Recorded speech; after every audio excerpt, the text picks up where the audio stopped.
11 p.m. The 32nd floor of Morgan Tower cut through the Chicago skyline like a gleaming sentinel. Its windows reflected the amber glow of a city that never truly sleeps. David Foster pushed his cleaning cart down the marble hallway.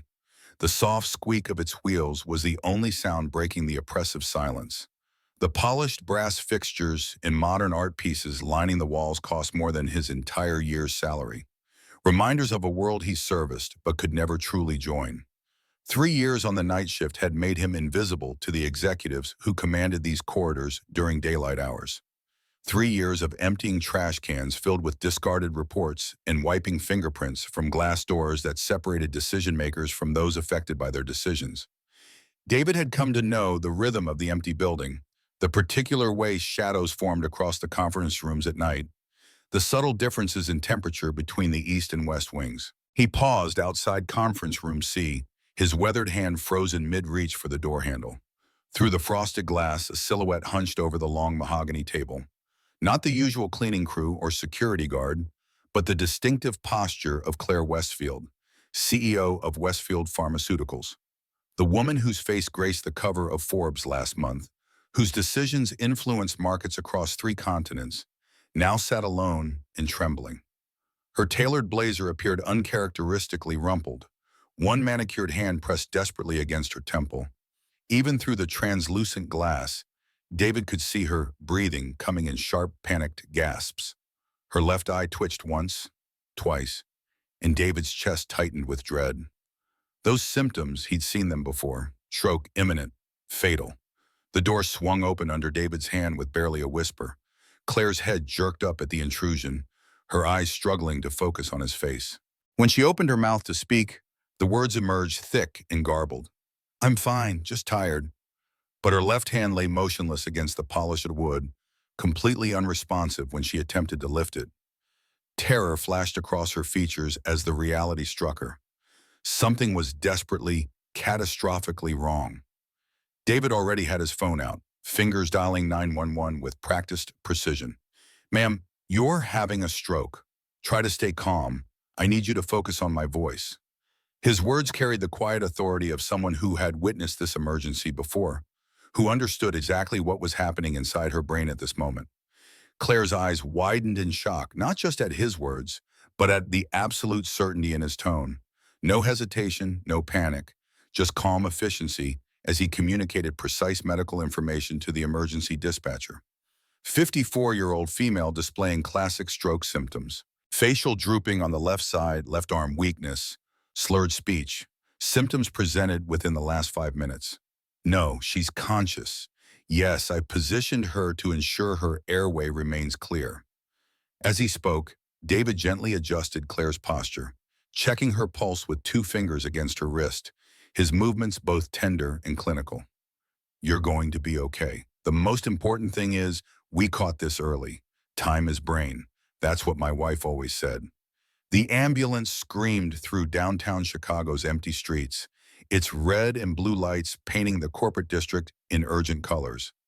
David had stayed with Claire through every moment, positioning her correctly to prevent further damage, monitoring her vitals the way Amanda had taught him during late-night conversations about emergency response. The paramedics looked surprised when this janitor in a gray uniform rattled off medical terminology with casual precision when he answered their questions about symptom onset and progression with clinical accuracy. As they loaded Claire onto the stretcher, she managed to grab David's sleeve with her right hand. "How did you know?" she whispered, her speech already clearer, thanks to the clot-busting medication coursing through her IV. David looked down at this powerful woman who suddenly seemed so fragile, so utterly human.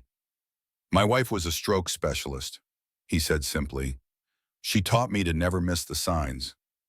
Morning light filtered through worn curtains, casting gentle patterns across the small kitchen of David's apartment in Oakwood, a working-class neighborhood 40 minutes south of Chicago's gleaming business district. He stood at the stove, carefully flipping pancakes shaped like dinosaurs, a weekend ritual that had taken on sacred importance in the 2 years since Amanda's death. "Triceratops or T-Rex today, buddy?" he called over his shoulder, his voice deliberately light despite the exhaustion that weighed on him after his night shift. 8-year-old Lucas appeared in the doorway, hair still tousled from sleep, clutching a well-worn dinosaur encyclopedia. T-Rex, please, but with extra teeth this time. He climbed onto a chair at the small kitchen table, placing the book down with careful reverence. Did you save anyone last night, Dad? David paused, spatula midair. He hadn't told Lucas about last night's events, about the woman in the conference room or the ambulance ride. What makes you ask that? Lucas shrugged with the particular nonchalance that children adopt when asking questions of enormous significance. Mom used to save people, and you know all the things she knew, so maybe sometimes you save people too. And the simplicity of his son's logic created a lump in David's throat. I help when I can, buddy, but mostly I just clean offices. He slid the dinosaur pancake onto Lucas's plate, adding extra syrup in the pattern of fearsome teeth.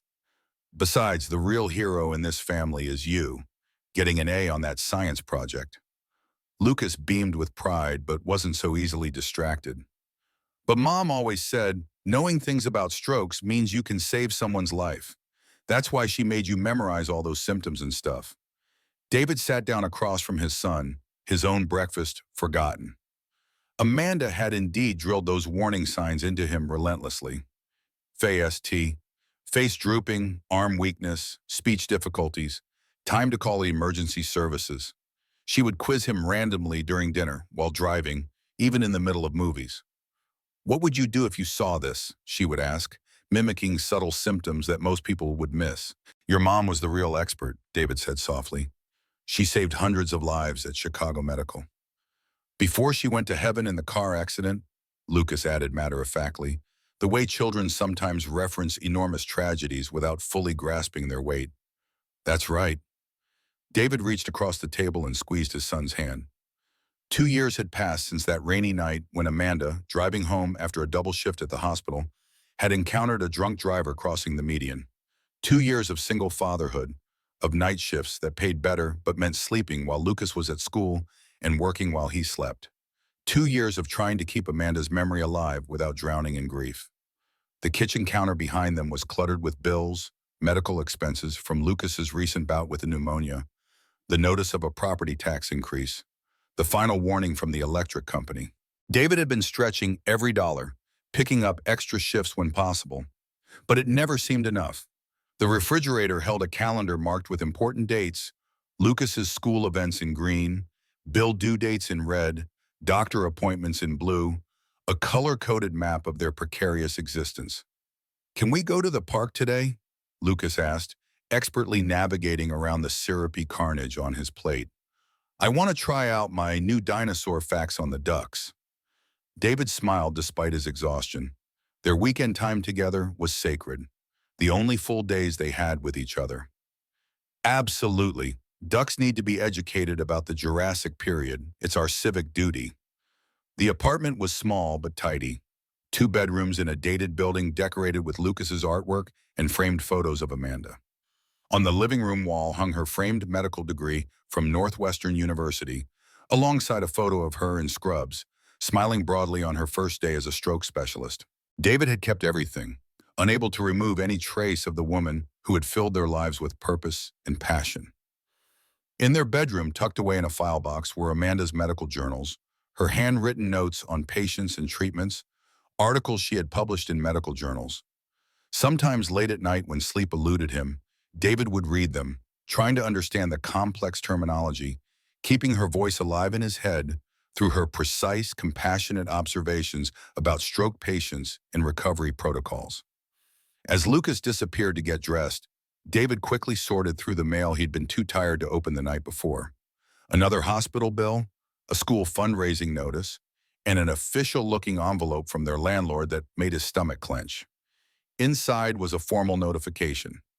Rent was increasing by 15% next month due to market adjustments, an impossible sum on his current budget already stretched to breaking point. David leaned against the counter, calculating figures in his head. Even with extra shifts, even cutting back on everything but the absolute essentials, the math didn't work. For the first time since Amanda's death, he felt the ground truly giving way beneath him. Dad, look, I made my bed all by myself. Lucas's proud voice broke through his thoughts. David quickly folded the notice and tucked it into his pocket, forcing a smile. Today was for dinosaurs and ducks. Tomorrow he would figure out how to keep their world from collapsing. The private room at Chicago Memorial Hospital exuded the particular luxury reserved for VIPs, actual artwork on the walls instead of generic prints, a leather sofa for visitors, flowers that had arrived by the dozens since word of Claire Westfield's minor health incident had been carefully managed by Westfield's PR department.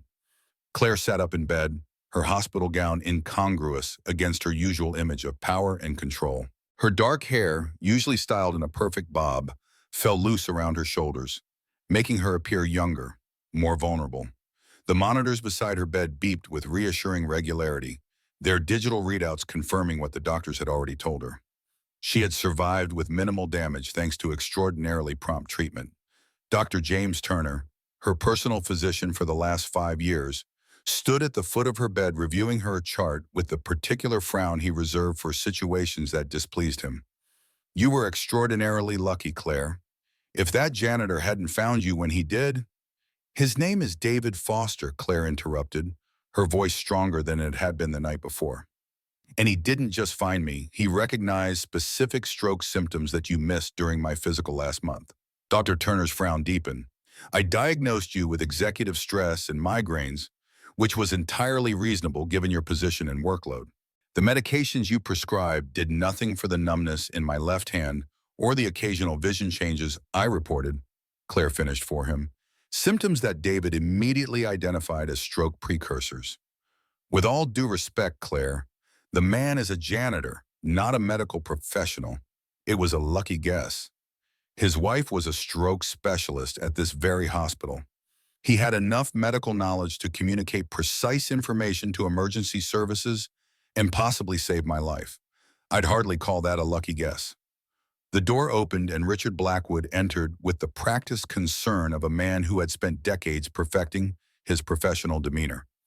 As Westfield's COO and Claire's second-in-command, Richard had been managing the company in her absence, a role he seemed to slip into with remarkable ease. "Claire, thank God you're recovering." His voice carried just the right note of relief, tinged with lingering concern. At 58, Richard maintained the trim physique and carefully colored hair of a man determined to project vitality. His tailored suit and signature red tie, his power color as he called it, completed the image of corporate reliability.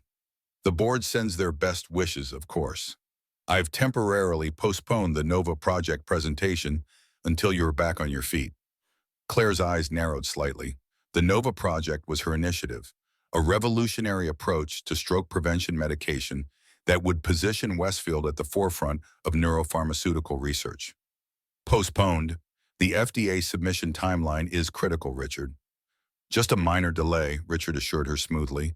"Dr. Turner has advised that you'll need at least 2 weeks of rest before returning to work." He turned to the doctor with a collegial nod. "Isn't that right, James?" Turner nodded with authority. "Absolutely. Any stress could trigger another episode. Complete rest is essential."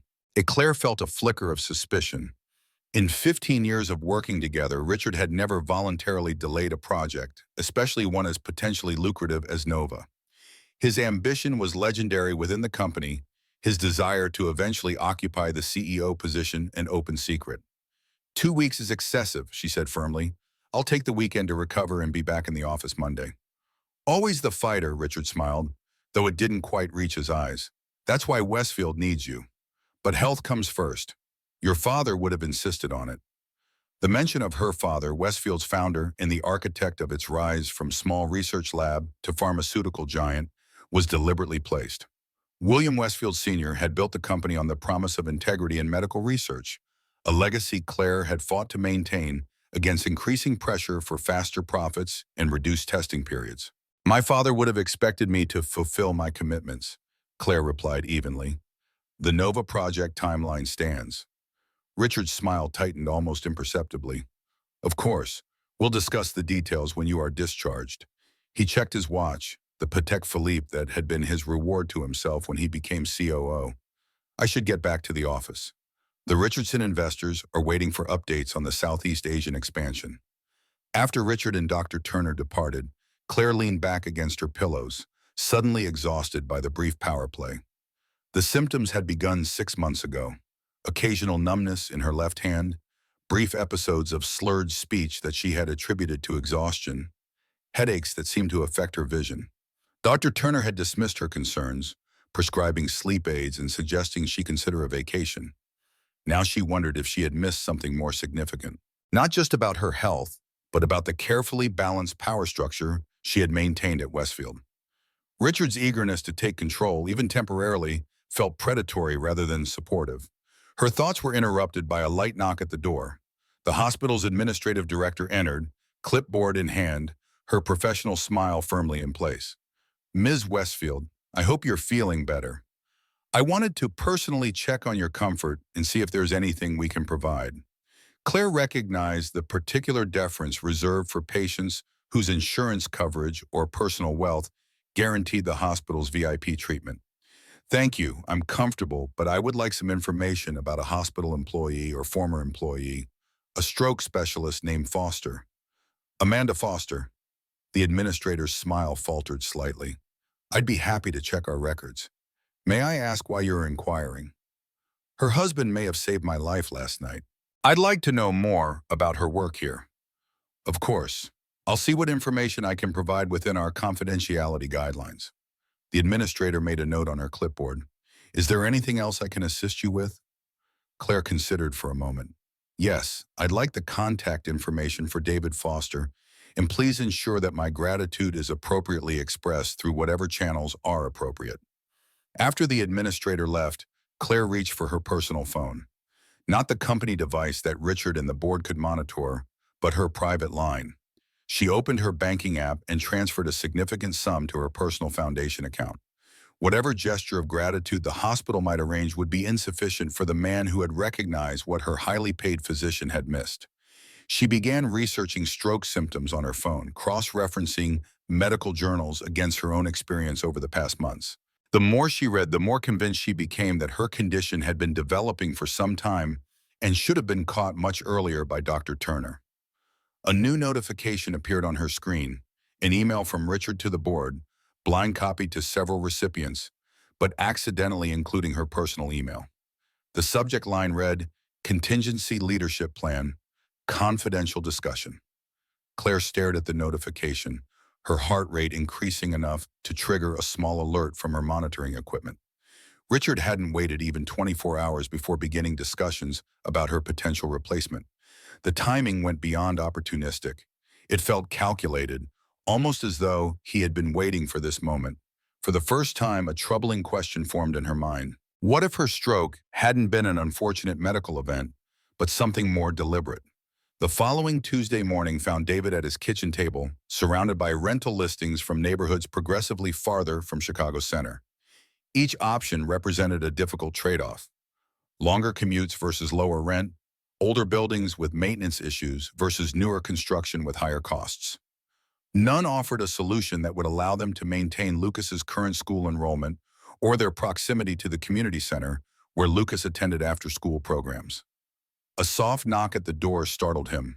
The apartment building rarely received visitors, especially on weekday mornings. Through the peephole, he saw a woman in her 50s, professionally dressed in a simple but obviously expensive suit, holding a bouquet of sunflowers. It took him a moment to recognize her without the corporate backdrop. Claire Westfield, CEO of Westfield Pharmaceuticals, standing in the dingy hallway of his apartment building. David opened the door, acutely aware of the contrast between her tailored appearance and his faded jeans and t-shirt. "Ms. Westfield, this is unexpected." Claire offered a smile that seemed genuine, if slightly uncertain. "Mr. Foster, I hope I'm not intruding. The hospital provided your address. I wanted to thank you personally." She extended the sunflowers. These seemed more appropriate than roses. "Please come in." David stepped aside, hastily gathering the rental listings and shoving them into a drawer. "And it's David. Mr. Foster was my father." Claire entered, her gaze taking in the modest apartment with its mismatched furniture and walls covered with Lucas's artwork. "Then you must call me Claire." She hesitated, seemingly unsure of the proper protocol in this situation. "I realize this is unconventional, but what you did, the doctors confirmed that your quick recognition of symptoms and immediate response prevented significant brain damage. I'm glad you are recovering well." Michael gestured toward the kitchen table. Would you like some coffee? It's nothing fancy, I'm afraid. Coffee would be wonderful. Claire sat down, placing the sunflowers on the table. The hospital mentioned that your wife was Dr. Amanda Foster, who worked in their stroke unit until her passing 2 years ago. I'm very sorry for your loss. David busied himself with the coffee maker, grateful for the momentary distraction. Thank you. Amanda was passionate about stroke awareness. She believed everyone should know the warning signs. She taught you well. Claire accepted the mug he offered. The paramedics were impressed with your knowledge. You recognized symptoms that my own physician had been dismissing for months. Before David could respond, the sound of a key in the lock announced Lucas's arrival with Mrs. Patel, their elderly neighbor who walked him home from the bus stop on days when David worked nights. Dad, you're supposed to be sleeping. Lucas burst into the apartment with the particular energy of children after school, then stopped abruptly at the sight of their visitor. Oh, hello. Claire's face softened as she turned toward the boy. Hello there. You must be Lucas. I'm Claire. Mrs. Patel hovered in the doorway, curiosity evident in her expression. David thanked her for bringing Lucas home, and she reluctantly departed, clearly disappointed to miss whatever story explained the presence of this elegant stranger in David's kitchen. Lucas approached cautiously, studying Claire with unabashed curiosity. Are you Dad's friend? Your dad helped me when I was very sick, Claire explained, crouching slightly to meet Lucas at eye level. I came to say thank you. Lucas's eyes widened with sudden understanding. Did he use Mom's special knowledge, the stroke stuff? Claire nodded, her expression gentle. He absolutely did. Your dad recognized that I was having a stroke when nobody else noticed. The doctor said he saved my life. Lucas beamed with pride, his chest puffing out slightly. Dad knows lots about sick people because Mom taught him before she went to heaven. She was a doctor for people's brains. The innocent statement hit Claire with unexpected force. Here was a child who had lost his mother, being raised by a father working night shifts to keep food on the table, yet carrying his mother's medical legacy with such pride. Your mom sounds like she was an amazing doctor, Claire said softly. And your dad is pretty amazing too. He makes dinosaur pancakes on weekends, Lucas informed her seriously, as if this skill ranked alongside medical expertise in importance. And he knows all the constellation stories, even the hard ones. David returned from putting the sunflowers in water. Buddy, why don't you start your homework in your room? I need to talk with Ms. Westfield for a few minutes. Once Lucas had reluctantly disappeared with his backpack, David sat down across from Claire. I appreciate your coming all this way, but it really wasn't necessary. It absolutely was. Claire's tone became more direct, more like the CEO she was known to be. David, what you did goes beyond a simple thank you. I'd like to offer you a position at Westfield. David blinked in surprise. I don't have any medical qualifications. My knowledge comes from Amanda, not from formal education. Yet you identified what a board-certified physician missed. Claire leaned forward slightly. Westfield has a patient advocacy division that evaluates our research protocols and treatment approaches from the patient perspective. Your practical knowledge would be invaluable, a viewpoint that isn't clouded by medical school orthodoxy or corporate priorities. David shook his head slowly. I appreciate the offer, but I'm not looking for charity. This isn't charity, Claire countered firmly. It's recognition of a valuable skill set.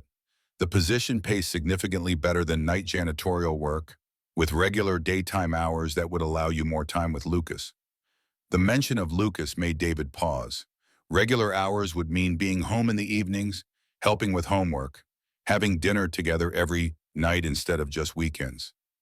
Still, suspicion lingered. Why would you offer a position to someone you just met, someone without credentials or experience in your industry? Claire considered her response carefully.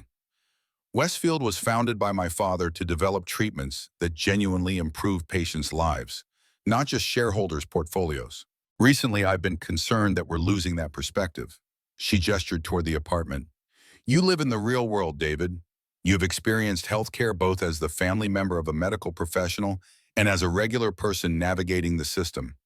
That perspective is increasingly rare in our executive meetings. David remained unconvinced. And it has nothing to do with feeling obligated because I happened to be there when you needed help? I don't mix gratitude with business decisions, Claire said firmly, but I do recognize valuable insights when I encounter them. The offer stands on its own merits. She reached into her purse and withdrew a business card. Think about it. For Lucas, if not for yourself. As she rose to leave, Claire paused by the refrigerator, noticing the calendar with its color-coded notations and the past-due medical bill partially visible beneath a magnet. She said nothing, but her expression registered understanding of the financial pressures David was facing. Thank you again, David, for everything. At the door, she turned back. Oh, and I've established a small educational grant through my family's foundation. Lucas will receive a full scholarship to Riverdale Academy starting next semester. The notification should arrive tomorrow. Before David could protest, she was gone, leaving behind only the scent of expensive perfume and a business card with her personal phone number handwritten on the back. Lucas emerged from his room, eyes wide with excitement. Dad, was that really the lady you saved? She looks important. She is important, buddy. She runs a big company that makes medicine. David stared at the business card in his hand, emotions conflicted. Are you going to work for her instead of cleaning at night? Lucas asked hopefully. I don't know, it's complicated.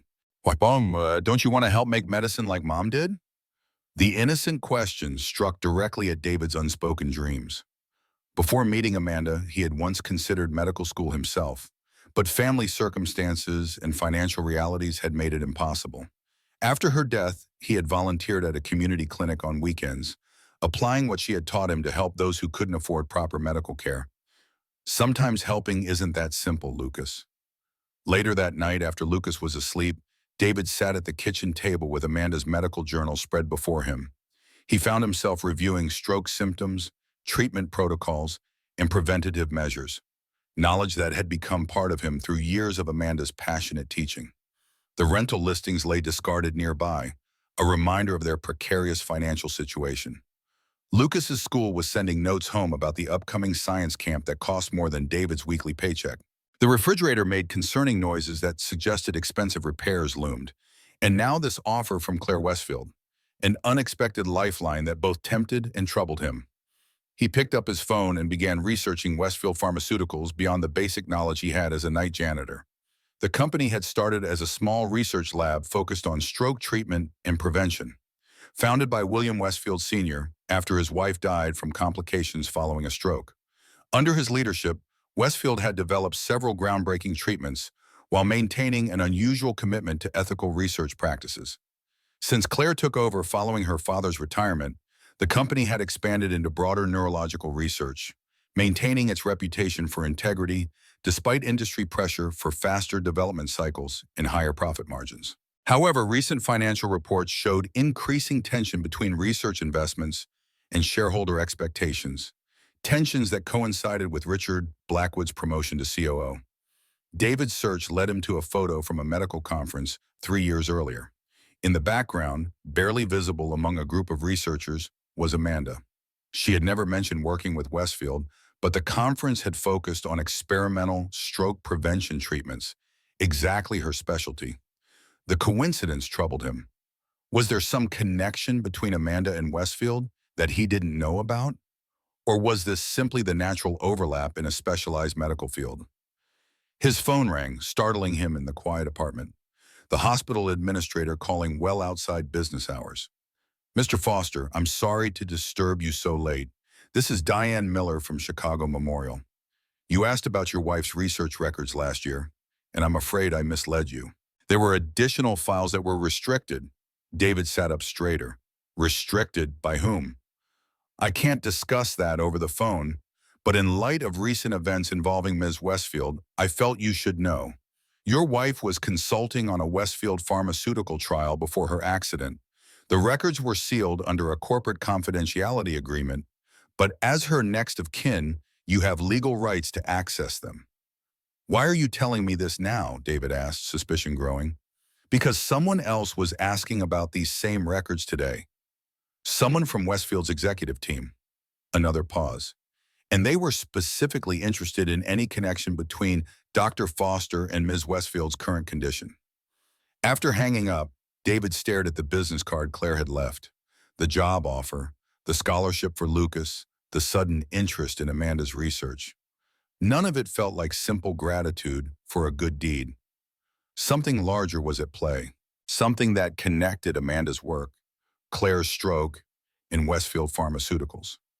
His phone pinged with a text message from an unknown number. Be careful whose offers you accept. Not everyone at Westfield values life over profit. Amanda learned this too late.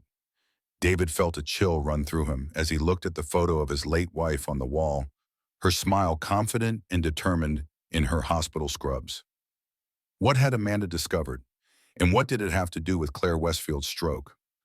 The following morning, as David prepared Lucas's lunch, the doorbell rang. A courier delivered an official envelope from Riverdale Academy, the promised scholarship notification along with enrollment forms and a welcome packet. The prestigious private school would open doors for Lucas that David could never provide on a janitor's salary. As Lucas excitedly examined the school brochure, David's phone rang again. Claire Westfield. Have you considered my offer? She asked without preamble. I have some questions first, David replied, moving to the kitchen where Lucas couldn't overhear. Did you know my wife worked on a Westfield research project before her death? The silence on the other end lasted several seconds. No, Claire finally said, her tone genuinely surprised. I wasn't aware of that connection. What project?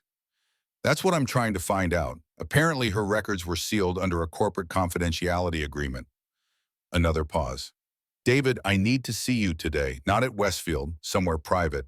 There's something about my condition and Dr. Turner's treatment that doesn't add up. I believe your medical knowledge might help me understand what's happening. The park near the lake, David suggested. Tuatong, I'll be on the bench near the chess tables. After hanging up, David stared at the scholarship documents, then at the text message warning him to be careful. Lucas deserved the opportunities this school would provide, the education that could lift him beyond their current circumstances. Yet accepting felt like stepping into something dangerous, something connected to Amanda's death in ways he didn't yet understand. Dad, look! They have a real science lab and dinosaur fossils. Lucas's excitement cut through his thoughts. The boy's eyes shone with a joy David hadn't seen since before Amanda's death. In that moment, David made his decision. He would meet with Claire, accept the position at Westfield, and enroll Lucas in Riverdale Academy, but not out of gratitude or financial necessity. He would do it to discover the truth about Amanda's research and its possible connection to Claire's stroke. Whatever secrets Westfield Pharmaceuticals was hiding, David was now determined to uncover them. For Amanda, for Lucas, and for the woman whose life he had saved, but who might still be in danger from forces neither of them fully understood. Lake Michigan stretched before them like polished steel under the cloudy afternoon sky, white caps dancing across its surface as the wind picked up. David sat on the weathered park bench, watching joggers and dog walkers navigate the lakeside path.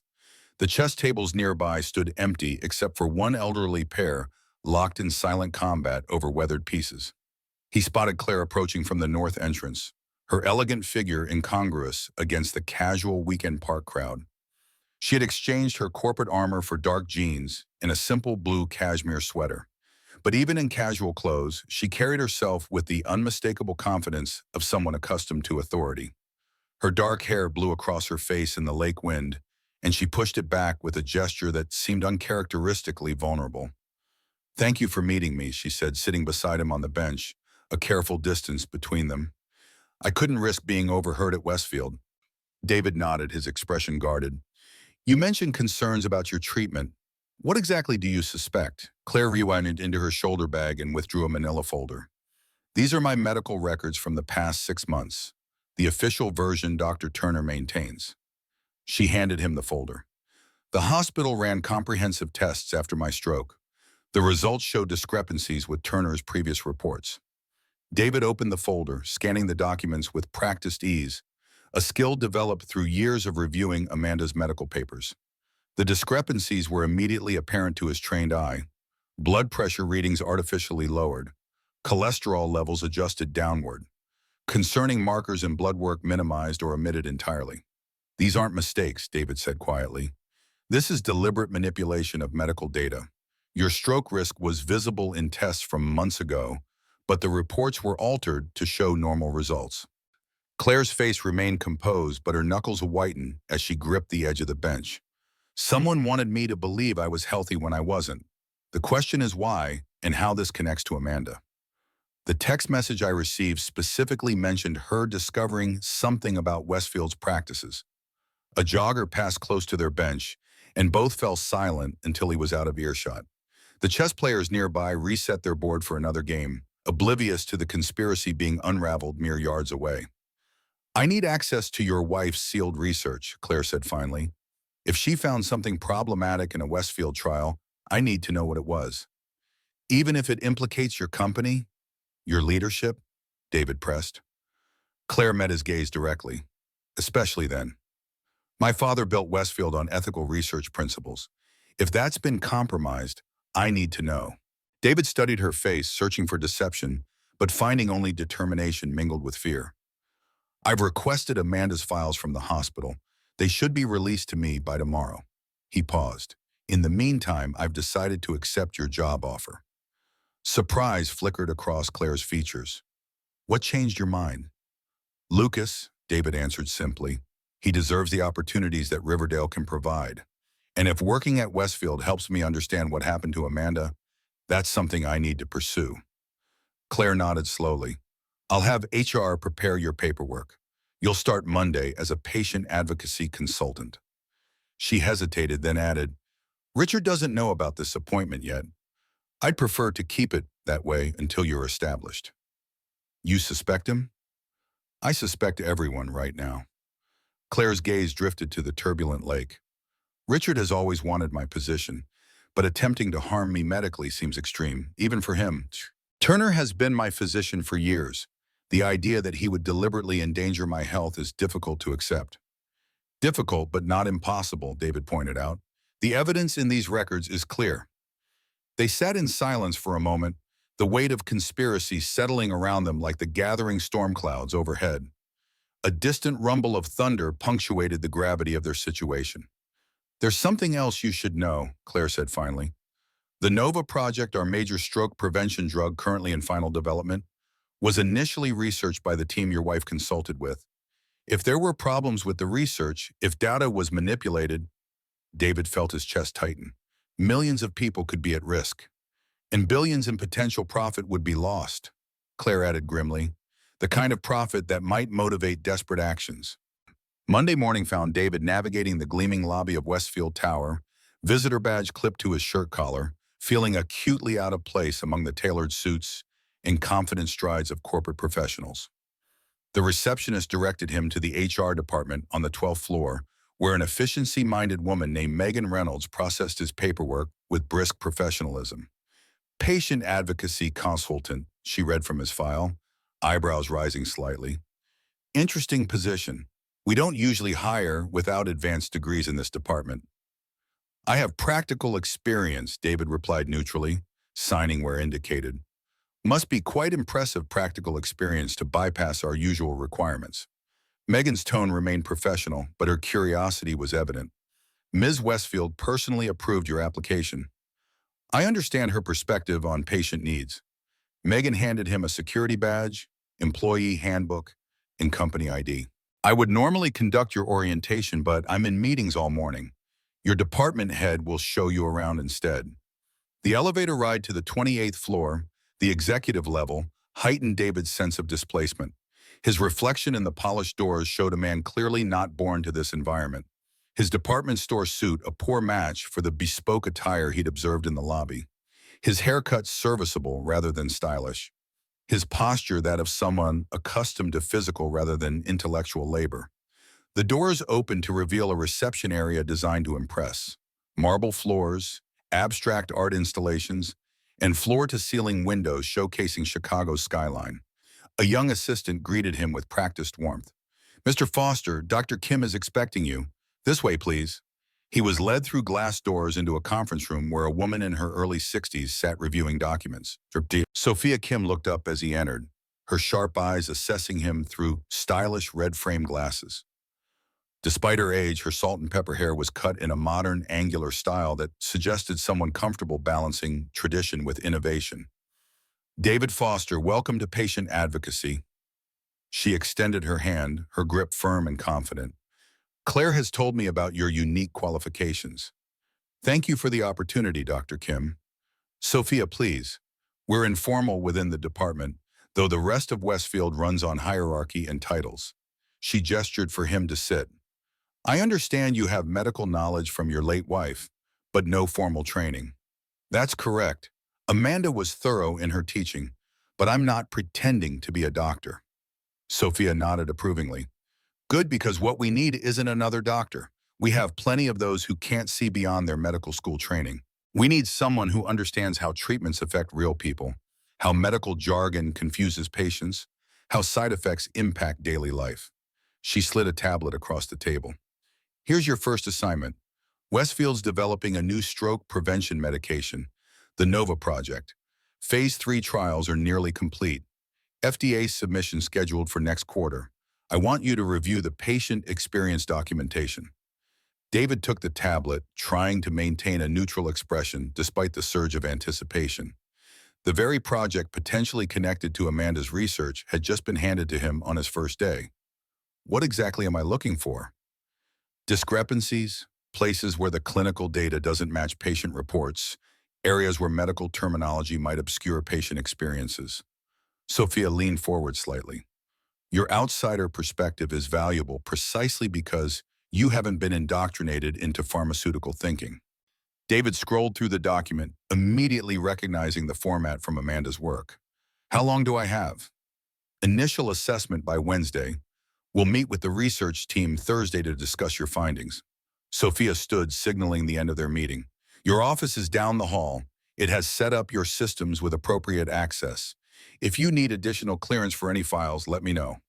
As Sophia led him to a small but well-appointed office, David noticed eyes following them through glass walls, curious, evaluating, some overtly suspicious.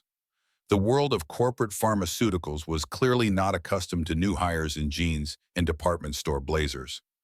Don't mind them, Sophia said, noticing his awareness of the attention. Westfield has become increasingly siloed under Richard's influence. The research division rarely interacts with patient advocacy unless forced. And where does Claire stand on that separation? Sophia's expression grew cautious. Claire fights for integration, for holistic approaches. It's made her not universally popular with those who prefer profit over patient outcomes. She paused at his office door. Speaking of which, I should warn you that Megan Reynolds will likely question your qualifications aggressively. As HR director, she's firmly in Richard's camp. I'm not afraid of difficult questions. Good, Sophia's smile held a hint of mischief, because you'll be answering plenty of them at the department meeting this afternoon. Left alone in his new office, David immediately began exploring the limits of his system access. The NOVA project files were extensive but clearly sanitized for regulatory review. He needed the raw data, the original research notes, the kind of documentation Amanda would have worked with. His security clearance allowed him to see official trial results, but not the underlying participant data. He could access published papers on the NOVA compound, but not the research team's internal communications. It was like trying to understand a novel by reading only the chapter summaries. Even with these limitations, David's trained eye began spotting concerning patterns. Several participants had withdrawn from the trial for personal reasons or unrelated health issues. The percentage was higher than standard attrition rates for similar studies. More concerning, the adverse event reports seemed unusually clean for a powerful neurological medication. A knock at his door interrupted his analysis. A young man with a messenger bag slung across his chest and a visitor badge clipped to his shirt pocket stood in the doorway. David Foster? I'm Alex Chen, IT security, just doing a follow-up on your system setup. He stepped in and closed the door behind him. Mind if I check your workstation? As Alex leaned over the keyboard, he spoke in a low voice. I knew Amanda. She was brilliant and careful. His fingers moved quickly across the keys. I know what happened to her files. I was ordered to restrict them. David's pulse quickened. By whom? Can't say here. Alex's eyes flicked toward the ceiling where a small security camera was mounted.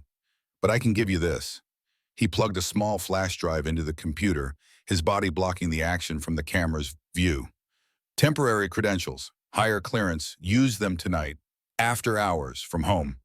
They'll only work once. Before David could respond, Alex straightened up and spoke in a normal tone. "Everything looks good, Mr. Foster. If you have any technical issues, just call the help desk." He gave a slight nod and departed, leaving David staring at the space where the flash drive had been, now tucked securely in his pocket.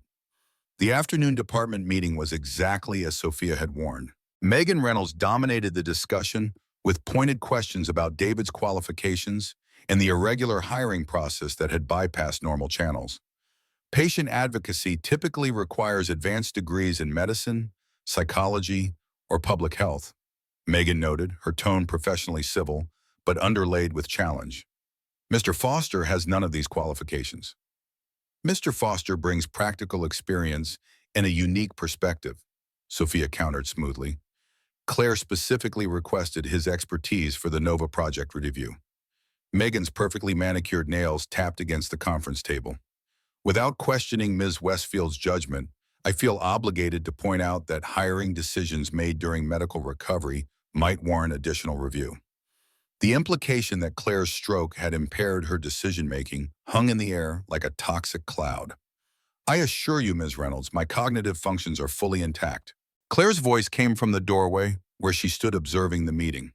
Her unexpected presence immediately altered the room's dynamics, back straightening, expressions shifting to professional neutrality. "In fact, I'm pleased to inform you all that my recovery has been so successful that I'll be resuming full duties immediately rather than following the 2-week rest period originally prescribed." Megan recovered quickly, offering a practiced smile. "Wonderful news, Claire. We're all delighted by your rapid recovery." "Thank you, Megan. I'm particularly grateful for Mr. Foster's astute medical observations, which ensured I received prompt treatment." Claire moved into the room with deliberate confidence.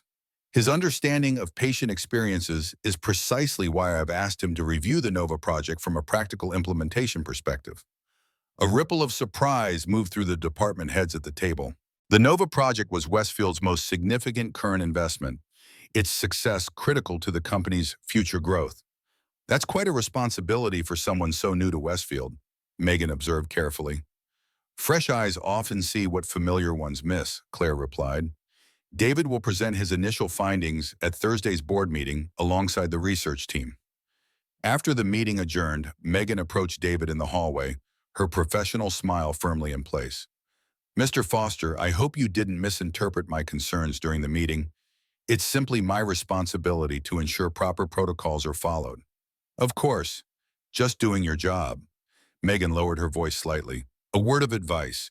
Westfield operates on carefully balanced power structures. Claire's position is secure for now, but her recent health issues have raised questions among certain board members about long-term leadership stability." "Meaning Richard is positioning himself as a contingency option," David translated bluntly. Megan's smile tightened. "I'm simply suggesting that hitching your career wagon exclusively to Claire might be short-sighted. Richard values loyalty, especially from those who recognize changing winds." "I'll keep that in mind." "See that you do." Megan adjusted her designer blazer with a practiced gesture. "The NOVA project is Richard's particular focus. He's personally guaranteed the board it will meet all timeline and performance targets. Any delays or complications would be unwelcome." As Megan walked away, David considered the veiled warning. She hadn't directly threatened him, but the message was clear.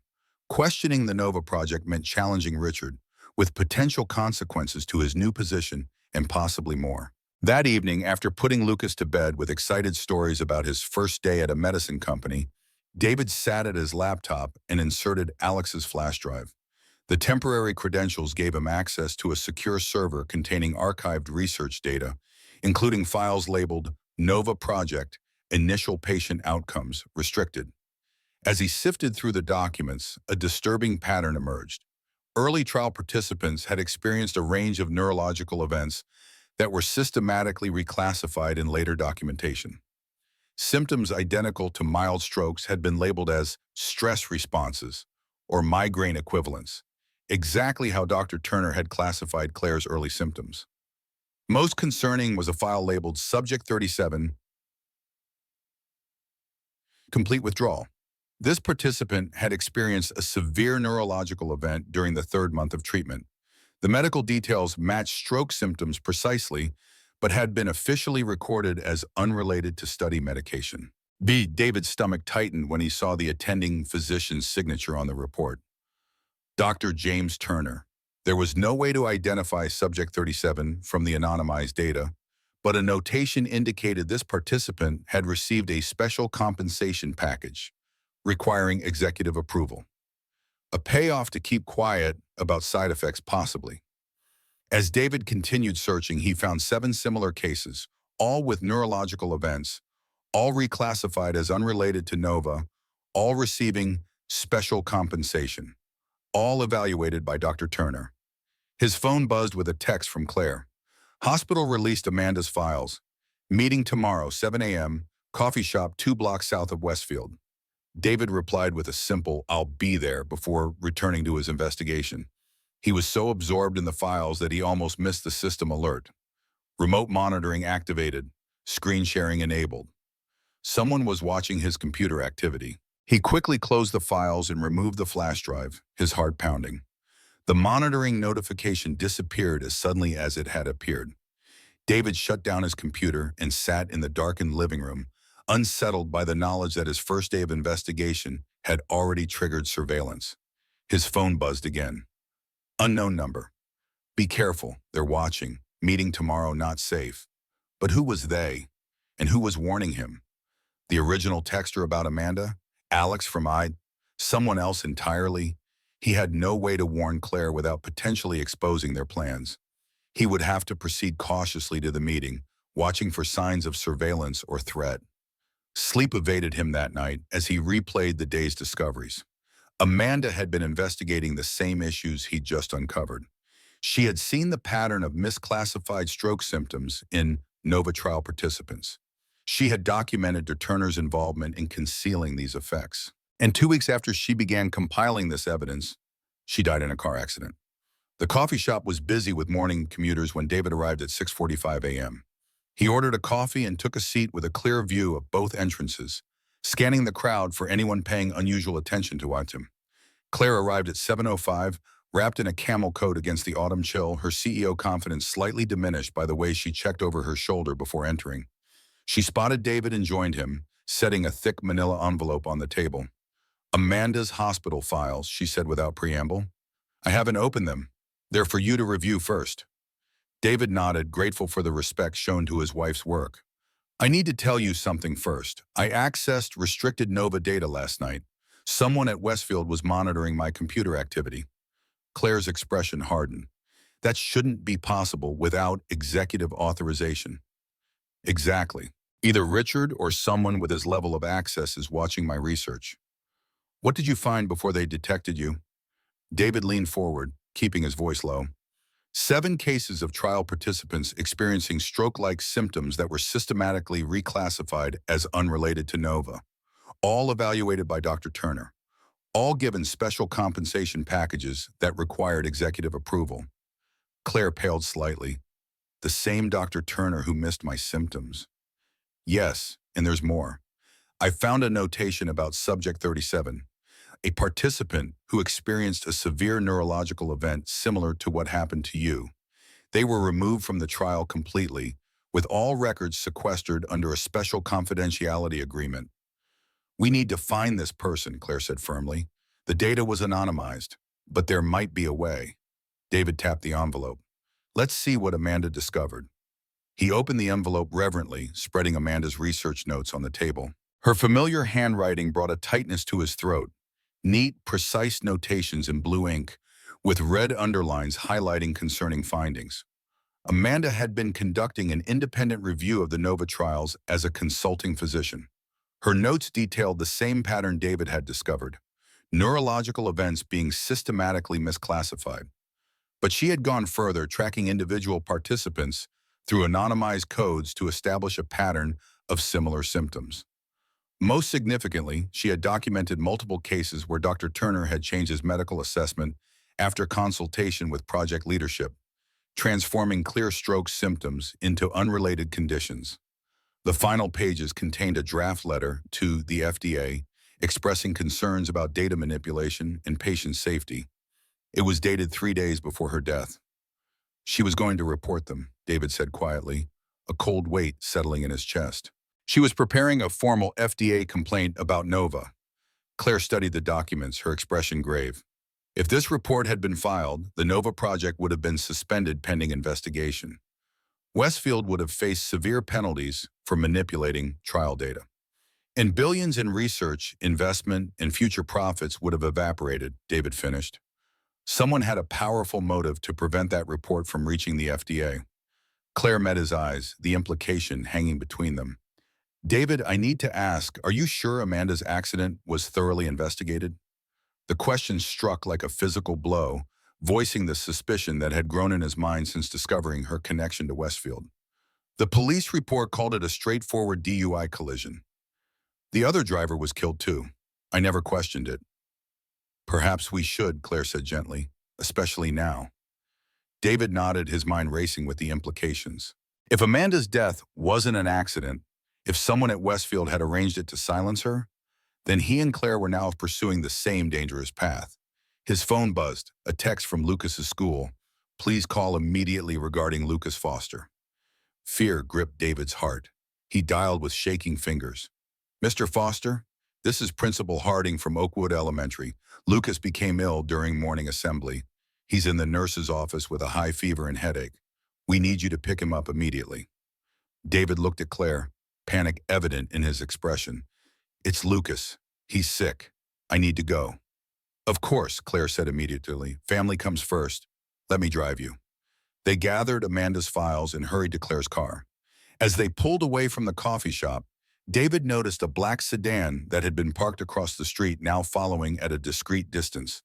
We're being followed, he said quietly. Claire checked the rearview mirror. It could be my security detail. I sometimes have protection I don't explicitly request.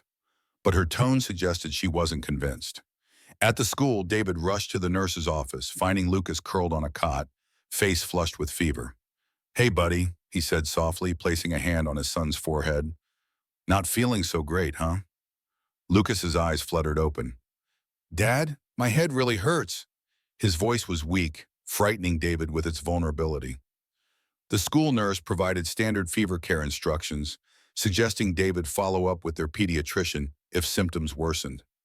As David carried Lucas to Claire's waiting car, the boy's head lolled against his shoulder, unnaturally warm even through David's jacket. We should take him to the hospital, Claire said, noting Lucas's listless state. My family doctor can see him immediately. David hesitated, suddenly unsure who to trust. Could he risk Lucas's health on the suspicion that doctors connected to Westfield might be compromised? But Claire's concerns seemed genuine, and Lucas needed medical attention. Okay, but not to Chicago Memorial. Somewhere without Westfield connections. Claire nodded in understanding. Lakeside Children's Hospital. My foundation supports their research, but they have no corporate ties to Westfield.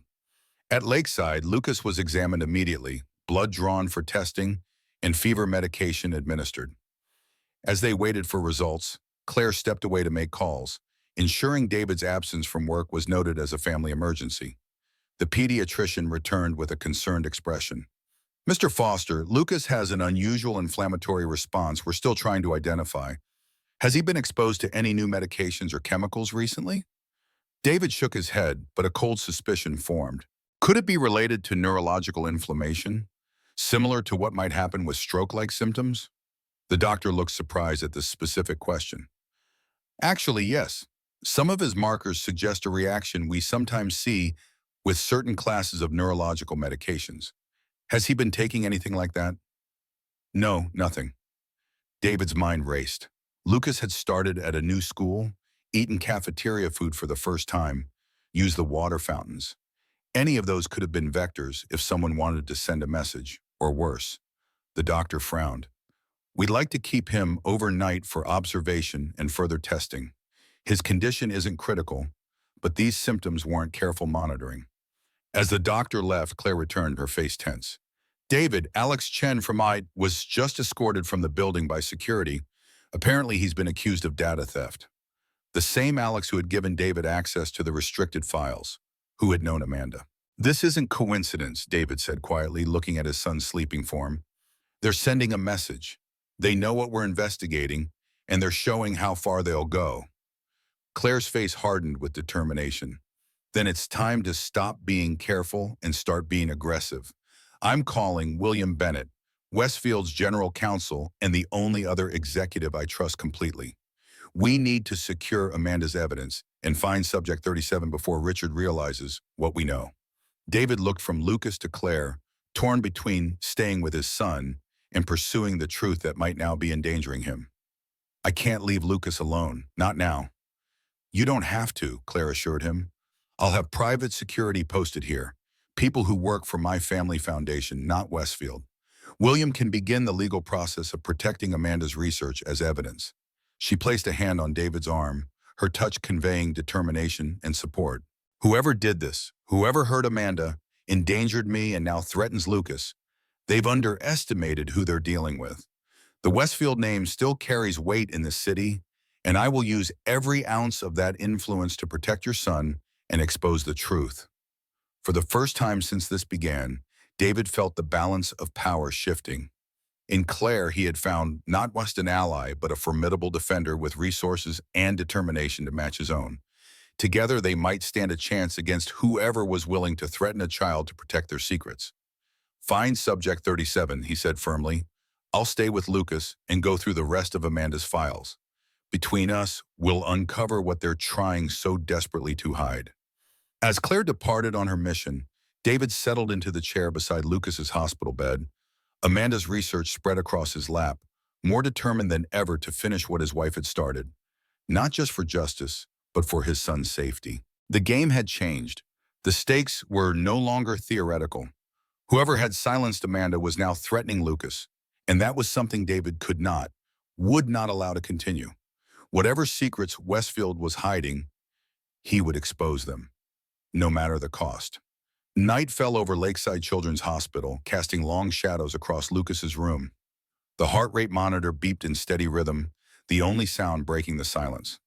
David had arranged Amanda's files in careful stacks on the small side table, color-coded by relevance to the Nova project, Turner's involvement, and potential connections to Subject 37. Lucas's fever had stabilized but remained elevated. The doctors had ordered additional blood work, concerned by unusual markers in his preliminary tests. David reached over to brush a strand of hair from his son's forehead, his touch gentle against the too warm skin. A soft knock at the door preceded the entrance of a broad-shouldered man in a suit who moved with the disciplined posture of former military. Mr. Foster, I'm Mark Daniels, Ms. Westfield's security detail. I'll be stationed outside your door tonight. David nodded, grateful for the protection, but disturbed by its necessity. Have you heard from Ms. Westfield? She asked me to give you this. Daniels handed over a sealed envelope. For your eyes only. Inside was a handwritten note of it. David Bogdan, Bennett is working on legal protection for Amanda's research. I'm following a lead on Subject 37 with a former Westfield employee who processed the compensation packages. We'll update when I can. Hospital security cameras show a man matching Turner's description in the cafeteria shortly before Lucas became ill. Bennett has the footage secured. Stay safe. Claire. David's blood ran cold. Turner had been here in the same building as Lucas, potentially close enough to tamper with his food or drink. The realization of how vulnerable they were, how calculated their enemies' moves had become, settled like ice in his veins. His phone rang. An unknown number. Mr. Foster, Detective Jason Barnes, Chicago PD, I understand you've made inquiries about your wife's accident report. David tensed. He hadn't contacted the police. Who told you I was asking questions? A pause. That's not important. What matters is I worked traffic division when your wife's case came in. There were inconsistencies I was ordered to overlook. What kind of inconsistencies? Not over the phone. I'm retired now, but some things still bother me. That accident was one of them. Meet me tomorrow, Veterans Memorial Park, 10 a.m., East Entrance. The line went dead before David could respond. He stared at the phone, unsure whether to trust this unexpected contact. It could be legitimate, or a trap set by whoever was monitoring his investigation. He texted Claire about the call, then returned to Amanda's files. Her notes indicated she had been building a case methodically, documenting each instance where Nova trial participants experienced stroke-like symptoms that were later reclassified.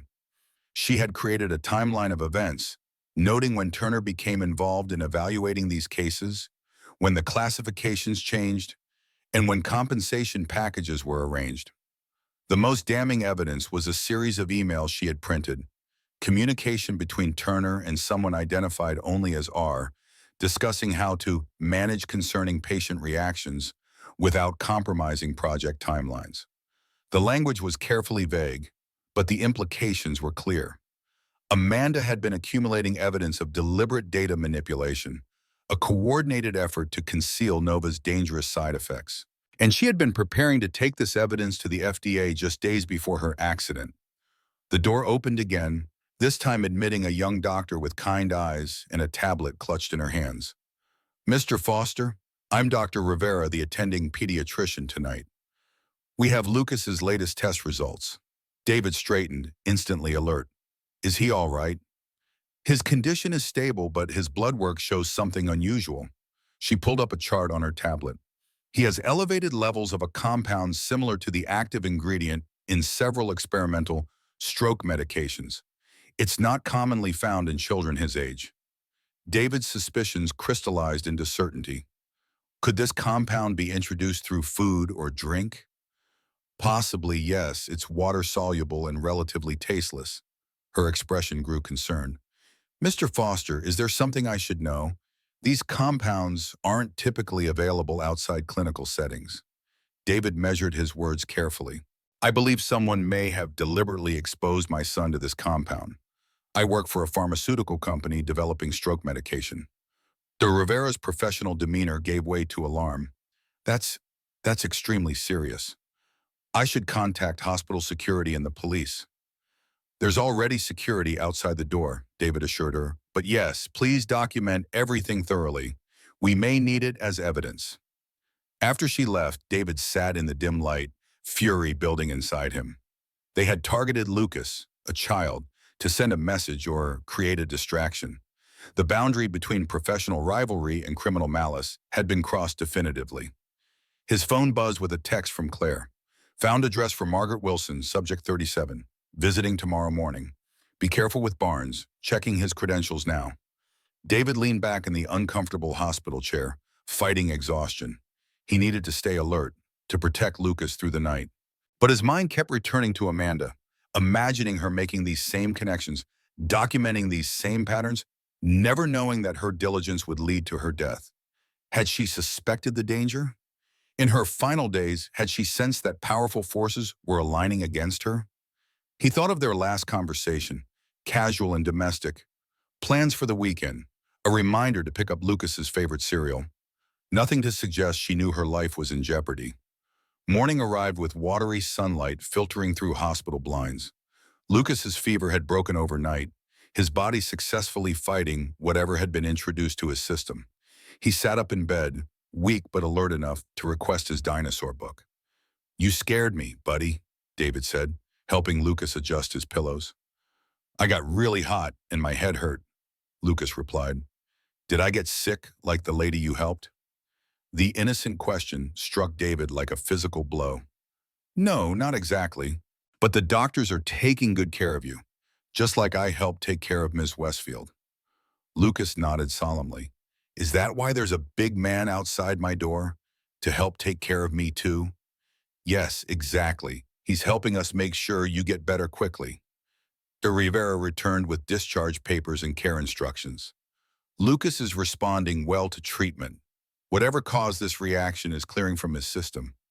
I'd like to see him again in 2 days for follow-up." David gathered their belongings, Amanda's files carefully secured in his messenger bag. "Thank you for everything. Has hospital security reviewed the cafeteria footage?" "Yes, they've preserved it for investigation." "And Mr. Foster," she lowered her voice, "I've documented the unusual compound in Lucas's blood work very specifically. If you need this for legal purposes, the record is clear." Outside Lucas's room, Mark Daniels conferred with a second security officer who would accompany them home. "Besides, Westfield arranged for protection at your apartment as well," Daniels explained. "She's meeting with Margaret Wilson now and will contact you afterward." David checked his watch. Nearly 9:30. His meeting with Barnes was in 30 minutes, but he couldn't leave Lucas. He texted Claire to update her, then decided to take Lucas home first. Barnes would have to wait. At the apartment, David was surprised to find William Bennett, Westfield's silver-haired general counsel, waiting in a town car outside the building. "Mr. Foster," Bennett greeted him with dignified concern. "Claire asked me to brief you personally. May I come up?" Inside the apartment, while Lucas settled on the couch with his dinosaur encyclopedia and a security officer discreetly positioned himself by the door, Bennett laid out the legal groundwork they'd established overnight. "I've secured a court order protecting all of Amanda's research as potential evidence," he explained, his voice carrying the measured cadence of decades in litigation. "Claire has also initiated an internal investigation into Nova's trial data, officially bringing your findings before the ethics committee." "How has Richard responded?" David asked. "Predictably, he's claiming Claire's health makes her judgment questionable and that the investigation is unnecessary, but he's miscalculated." Bennett allowed himself a small smile. "Claire's father may be retired, but William Westfield Sr. still chairs the board of directors. When he learned what was happening, he called an emergency board meeting for tomorrow." David processed this information, relieved they had powerful allies, but concerned about the escalating confrontation. "What about Dr. Turner?" "Conspicuously absent today. His office claims he's attending a medical conference, but our sources indicate he's not registered at any known event." Bennett checked his watch. "Claire should be finishing her meeting with Margaret Wilson soon. She may have more concrete evidence for us. I'm supposed to meet a former police detective who handled Amanda's accident, someone named Barnes." Bennett's expression sharpened. "We vetted him. Jason Barnes, 27 years with Chicago PD, retired last year. His record is clean, and he did indeed work the investigation of your wife's accident. Claire suggested I accompany you to this meeting while her security team stays with Lucas."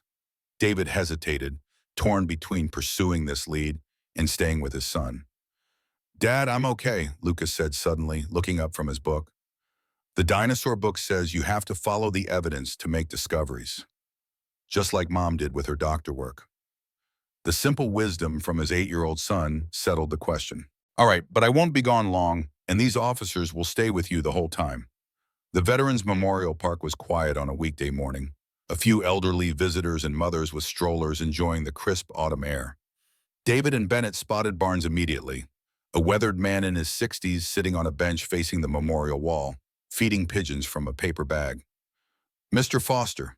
Barnes nodded as they approached, eyeing Bennett suspiciously. "This is William Bennett, legal counsel," David explained. "Whatever you tell me, he needs to hear too." Barnes considered this, then gestured for them to sit. "I was the first responding officer at your wife's accident. Standard procedure: secure the scene, document everything, take witness statements. But something wasn't right." He tossed another handful of breadcrumbs to the gathering pigeons.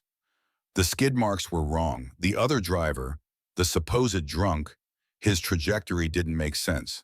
It looked more like a deliberate collision than someone losing control." David's chest tightened.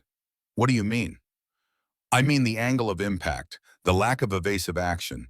In a normal DUI, there's usually some attempt to correct, even if it's too late. This guy went straight for her car, targeted the driver's side specifically." Barnes shook his head. "I included all this in my initial report, along with the fact that toxicology came back surprisingly low for someone who supposedly drove that erratically." "What happened to your report?" Bennett asked. "Kicked back, told to simplify, focus on the basics. Case was rushed through as a straightforward DUI fatality." Barnes met David's gaze directly.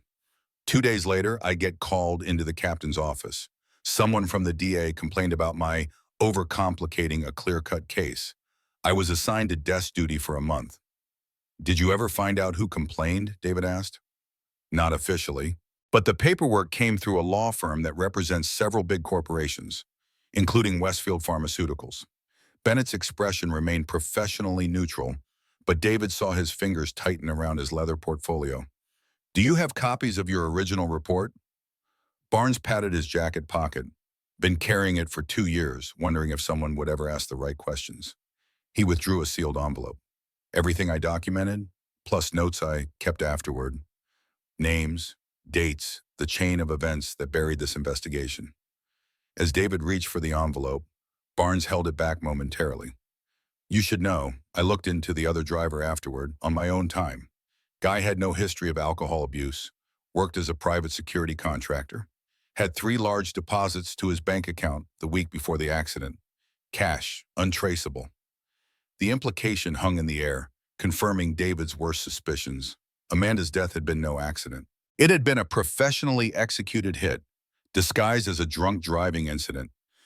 Thank you, David said, his voice thick with emotion, for not letting this go, for being willing to come forward now. Barnes nodded solemnly. Your wife was trying to protect people. Least I could do was try to find the truth about what happened to her. As they left the park, Bennett placed a steadying hand on David's shoulder. This changes our approach significantly. We're no longer just looking at research misconduct or corporate negligence. We're building a murder case. David's phone rang. Claire. David, Margaret Wilson confirmed everything. She experienced a severe neurological event during the Nova trial that left her with permanent left-side weakness. Turner classified it as unrelated to the medication, and Richard personally approved a $300,000 settlement with strict confidentiality requirements. She's willing to testify, David asked. Yes, and more importantly, she kept her own records and connected with other participants who had similar experiences. 6 of them in total, all with documented neurological events, all pressured into accepting settlements. Claire, Barnes just confirmed that Amanda's accident was staged, a hit made to look like a drunk driving incident. A sharp intake of breath came through the phone. David, I'm so sorry. After a moment, she continued with renewed determination. We need to move quickly. Richard called an all-hands research meeting for tomorrow morning. I think he's going to try to rush Nova through final approval before our investigation can proceed. Can you stop him? Not directly, but with Margaret's testimony and Barnes's evidence about Amanda, we can force the board to pause everything pending a full investigation. Bennett spoke up. I'll prepare emergency injunction paperwork. If Richard tries to submit altered data to the FDA, we can have him legally blocked and potentially charged with fraud. There's something else, Claire added. Alex Chen contacted me through a secure channel. Before he was escorted out, he managed to download the original Nova trial data. He's willing to turn it over to us, but he's concerned about his safety. For good reason, David replied grimly, thinking of Lucas in his hospital bed. We need to meet him somewhere secure. I've arranged it. My family's lake house 30 miles outside the city, no connections to Westfield, no corporate security access. We'll meet there tonight, consolidate all our evidence, and prepare for tomorrow's confrontation. As David returned to the apartment, he found Lucas napping on the couch, an empty bowl of soup on the coffee table beside him. The security officer gave a reassuring nod. All had been quiet. David gently adjusted the blanket around his son, his mind churning with the morning's revelations. Amanda had been murdered to prevent her from exposing Nova's dangers. Now the same people who had arranged her death had targeted Lucas, using him as a warning or distraction.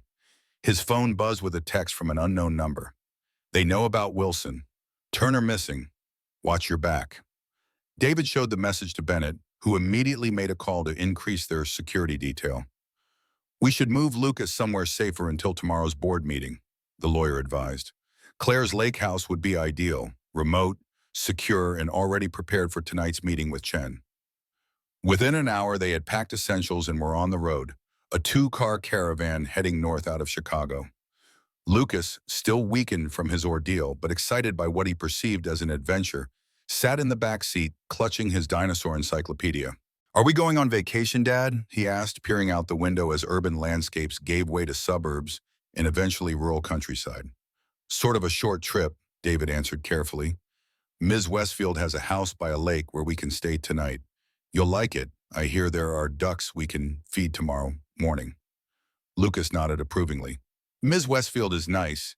Is she your girlfriend now? The innocent question caught David off guard. No, buddy. We're just working together on an important project. But you like her, right? She smiles at you the way Mom used to smile at you in the pictures. David glanced at Bennett, who was tactfully pretending to focus on his phone. Claire is a good person who's helping us through a difficult time. Lucas seemed satisfied with this answer, returning his attention to the passing scenery. But his question lingered in David's mind.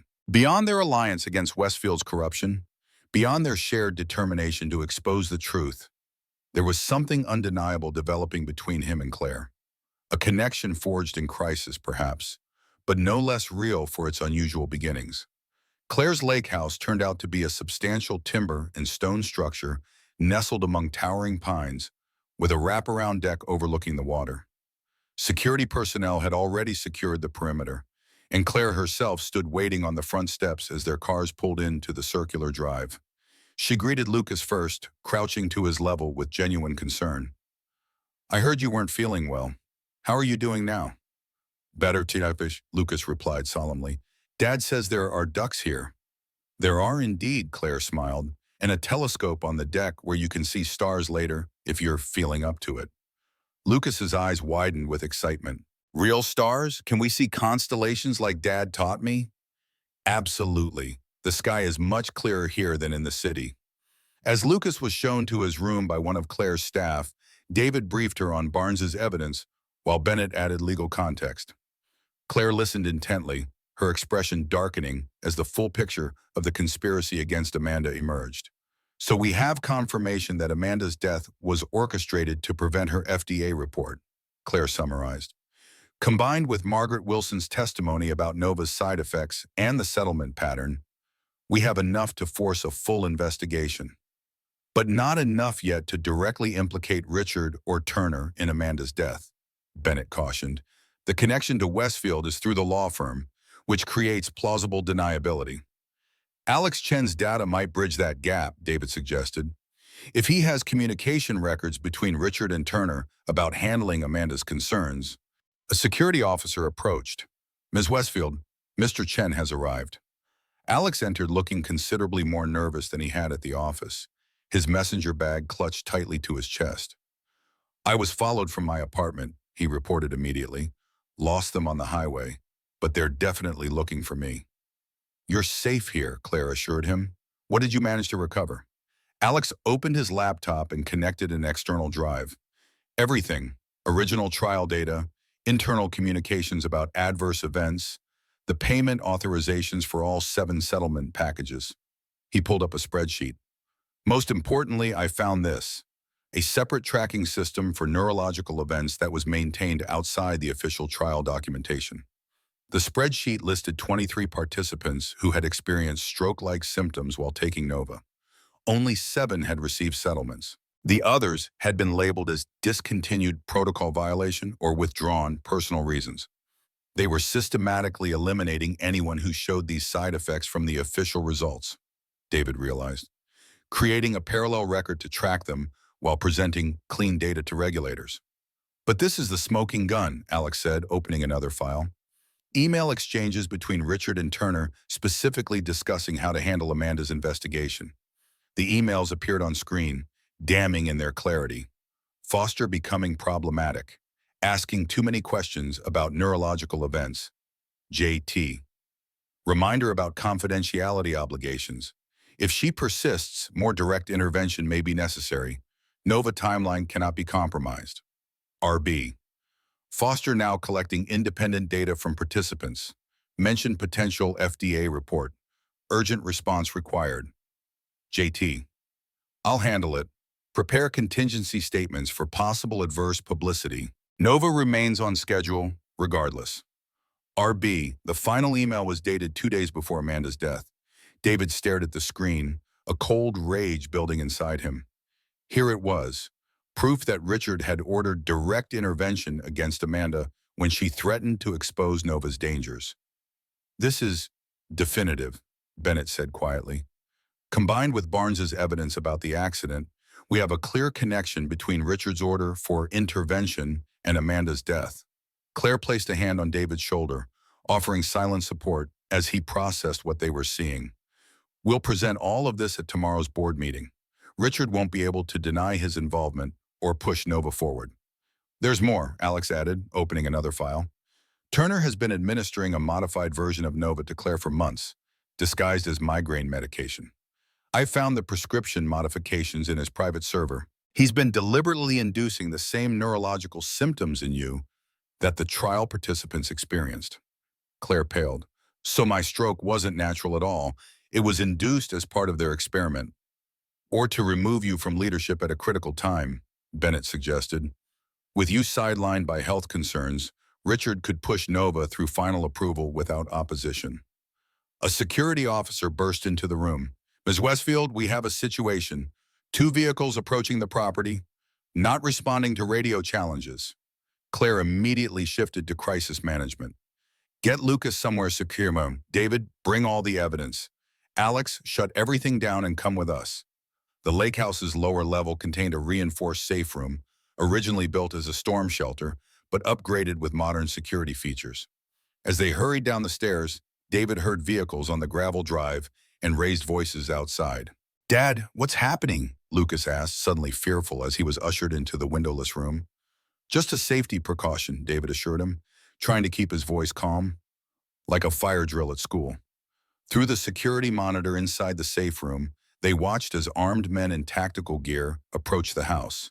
The Westfield security team engaged them at the perimeter, a brief exchange of gunfire erupting before the intruders retreated to their vehicles. Police are 3 minutes out, reported the security chief through the intercom. Intruders withdrawing, but remain in safe room until all clear. Lucas pressed against David's side, trembling slightly. Claire knelt beside them, her expression gentle despite the crisis. It's okay, Lucas. My security team is very good at their job. We're perfectly safe in here. Like a dinosaur in a really good hiding place? Lucas asked, seeking a familiar reference to process his fear. Exactly, Claire smiled. Like a clever triceratops hiding from a T-Rex. By the time police arrived, the intruders were gone, leaving behind only tire tracks and a dropped tactical radio. The officers took statements and increased patrols in the area, but it was clear to everyone that this had been a professional operation, a targeted attempt to retrieve or destroy their evidence before the board meeting. They're desperate, Bennett observed after the police departed. This kind of direct action means Richard knows we have enough to destroy him tomorrow. It also means we're not safe here, Claire added. They know our location now. David looked at Lucas, who had finally fallen asleep on one of the safe room cots, exhausted by fear in his still recovering body. We can't keep running. Lucas needs stability, security. Claire nodded, determination hardening her features. Then we change our approach. Instead of waiting for tomorrow's meeting, we go directly to my father tonight. As chairman, he can call an emergency session and secure the evidence immediately. Richard will try to block it, Bennett warned. Not if we bring everything directly to the full board. With my father's support and the evidence we've gathered, we can force Richard into the open tonight, before he can make another move against us. David considered the risks, then nodded. Let's end this, for Amanda, for Lucas, for everyone at risk from Nova's hidden dangers. Within the hour, they were back on the road, this time heading to William Westfield Sr.'s estate north of the city. The caravan moved with purpose, carrying not just people, but the evidence that would expose a conspiracy stretching from corporate boardrooms to Amanda Foster's fatal accident. As Lucas slept against his shoulder in the back seat, David stared out at the darkening landscape, thinking of Amanda's meticulous notes, her determination to protect patients no matter the cost. He had started this journey seeking answers about her death. Now he was finishing what she had begun, exposing the truth about Nova and holding accountable those who had valued profit over human lives. Whatever happened tonight would determine not just the future of Westfield Pharmaceuticals, but justice for Amanda and safety for Lucas. David was ready for the confrontation, ready to face Richard Blackwood and demand accountability for everything that had been taken from him. The car turned through imposing gates onto a tree-lined drive leading to a stately manor house glowing with warm light against the night sky. William Westfield Sr.'s home. In the final battlefield in their quest for truth, William Westfield Sr.'s estate stood as a monument to old money and quiet power. The Georgian-style mansion with its limestone facade and perfectly manicured grounds spoke of generations of influence. Unlike the sleek, modern Westfield Tower downtown, this place exuded permanence and tradition. The security team escorted their vehicles to a side entrance, away from the circular drive where several luxury cars were already parked. Claire led them through a wood-paneled hallway lined with portraits of Westfield predecessors, her steps purposeful despite the evening's chaos. "My father's in his study," she explained. "He's already contacted several board members to join us remotely." David carried a sleeping Lucas, the boy's head nestled against his shoulder. A housekeeper appeared, offering to show them to a bedroom where Lucas could rest. "He'll be just down the hall," she assured David. "I'll stay with him until you return."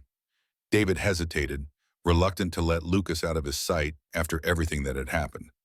"Mrs. Abernathy has been with our family for 30 years, Claire said gently. Lucas couldn't be safer with anyone else. After settling Lucas in a guest room that was larger than their entire apartment, David joined the others in William Westfield Sr.'s study. The room was impressive. Walls of leather-bound books, a massive oak desk, and floor-to-ceiling windows overlooking illuminated gardens. William Sr. himself proved equally imposing. At 78, he remained straight-backed and sharp-eyed, his silver hair and tailored clothing projecting authority without effort. He rose from behind his desk as they entered, extending a hand first to David. "Mr. Foster, I understand my company owes you a profound debt, both for saving my daughter's life and for uncovering what appears to be criminal activity within our organization." David accepted the handshake, noting the firm grip that belied the man's age. "I'm just continuing what my wife started, sir." William Sr. nodded solemnly. "Dr. Amanda Foster. I've spent the afternoon reviewing her publications. Brilliant woman. Her loss was a tragedy for medicine." He gestured toward leather chairs arranged before a fireplace.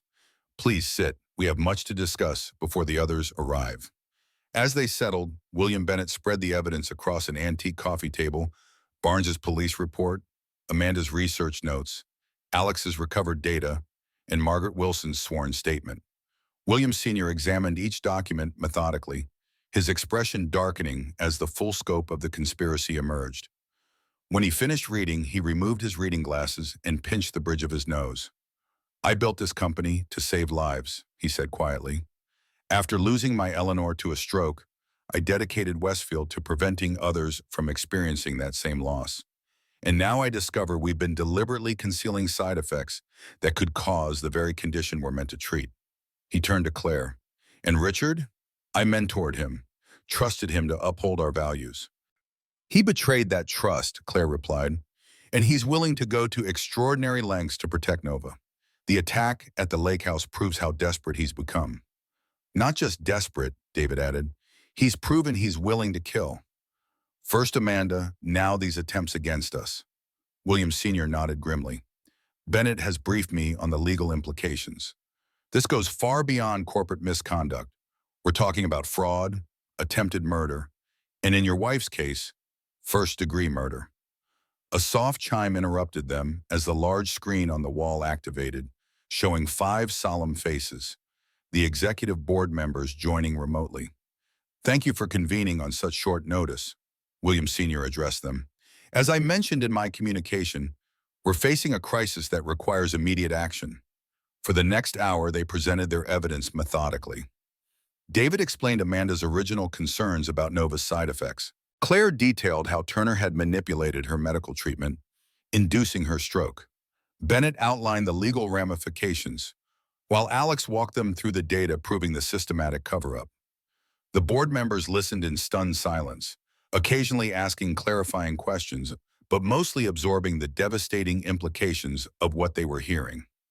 "Where is Richard now?" asked Patricia Lawson, the longest-serving board member after William Sr. "Unknown," Bennett replied. "He left the office after learning about our meeting with Margaret Wilson. We believe he orchestrated the attack at the lake house, but he's maintaining deniability." "And Dr. Turner?" "Also missing. His office claims he's at a conference, but we've confirmed he's not registered at any medical event this week." William Sr. leaned forward, addressing the board with quiet authority. "I'm calling for an emergency vote. First, to suspend Richard Blackwood pending criminal investigation. Second, to halt all Nova development and submission processes until a complete review can be conducted by independent researchers." The vote was unanimous. Within minutes, security protocols were changed throughout Westfield facilities, Richard's access revoked, and formal notifications prepared for regulatory agencies. "We should also consider a voluntary disclosure to the FDA," suggested board member Robert Chen. Being proactive about the data manipulation will reflect better than waiting for them to discover it. Agreed, William Sr. nodded. Bennett, prepare the disclosure documents. I want complete transparency moving forward. As the remote session ended, William Sr. turned to Claire. You'll need to take immediate control of operations.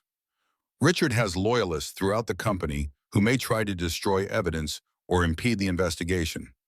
I'll head to the office tonight, Claire replied. Alex can help secure the digital systems, and Bennett can coordinate with law enforcement.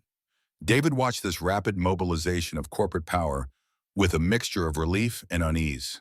Justice for Amanda was finally within reach, but Richard remained free and dangerous. What about Lucas and me? He asked. Richard has already shown he's willing to target my son. You'll stay here, William Sr. said firmly. This house has the best security system in Chicago. No one enters without my explicit permission. I should be there when you confront Richard, David insisted.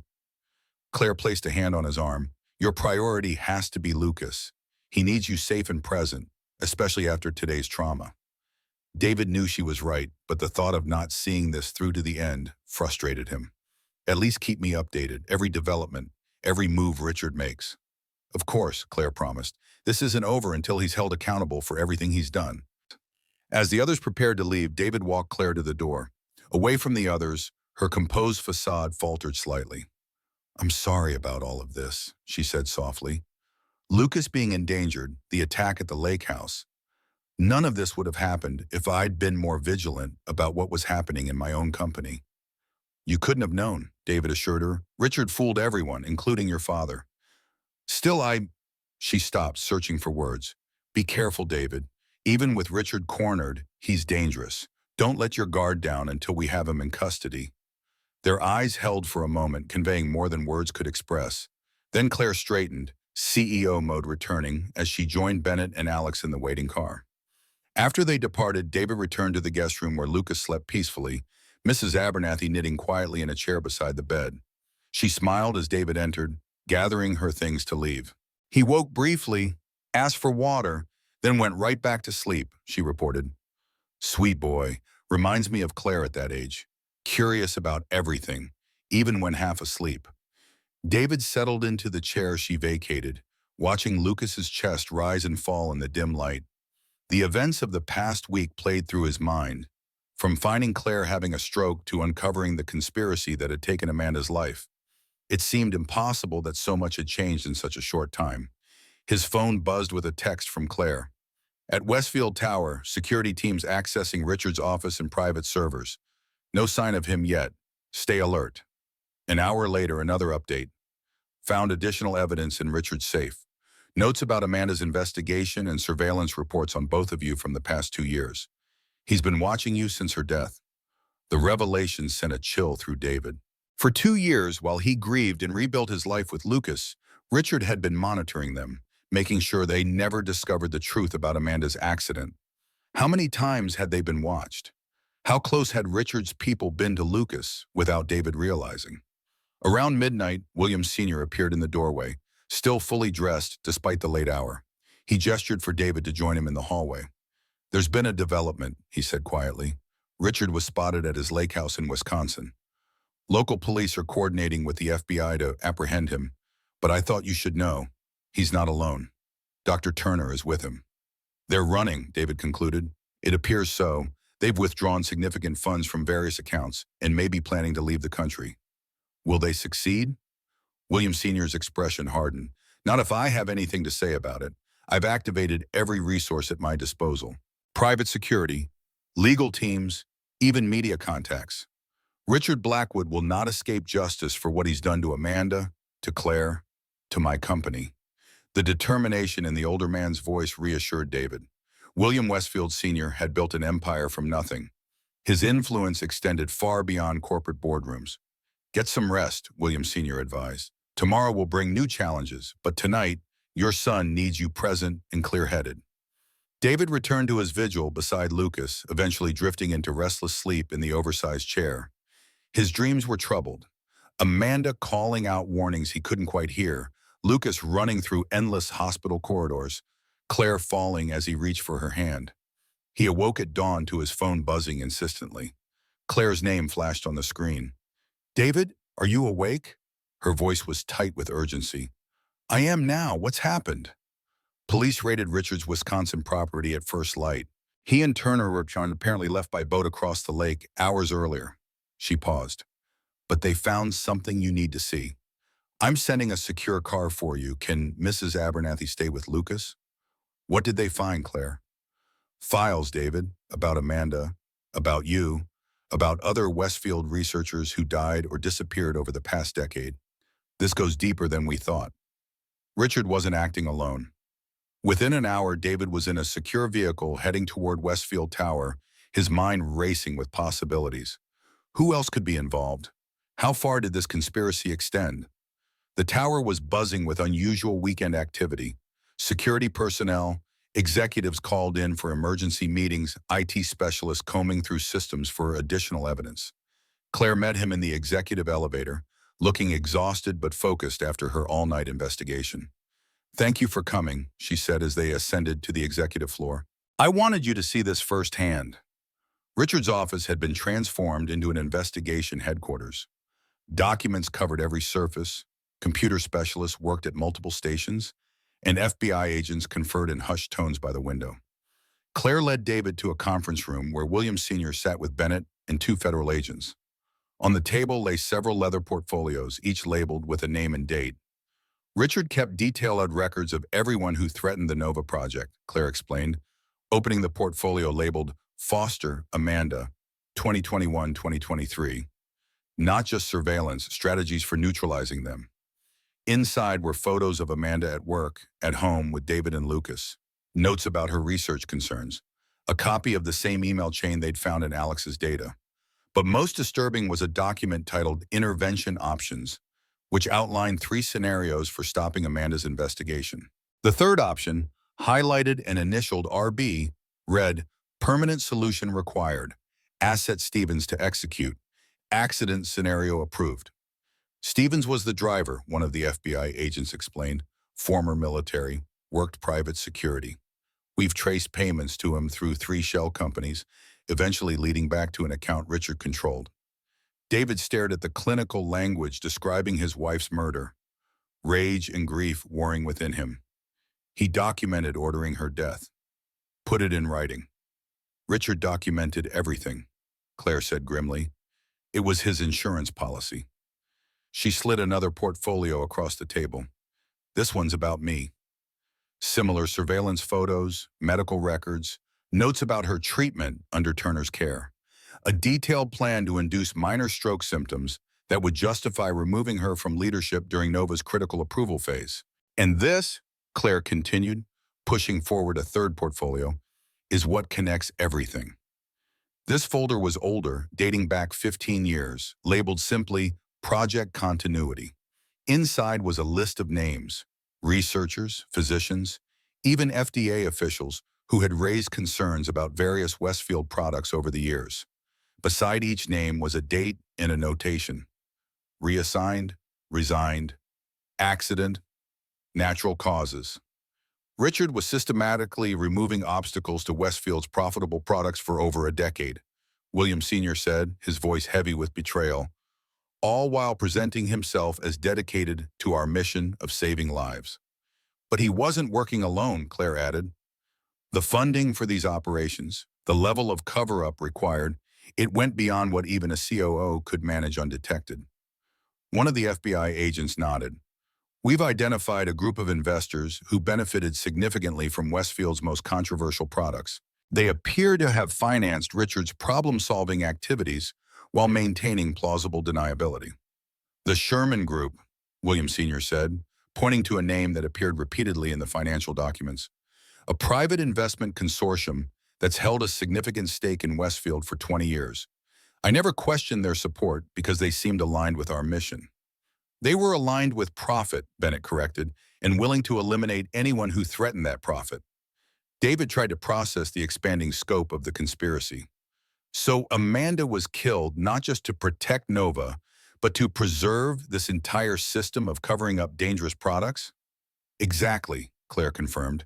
She stumbled onto Nova's problems, but if she'd looked deeper, she might have uncovered the pattern. Richard couldn't risk that. What about Lucas? David asked, fear gripping him again. The incident at his school.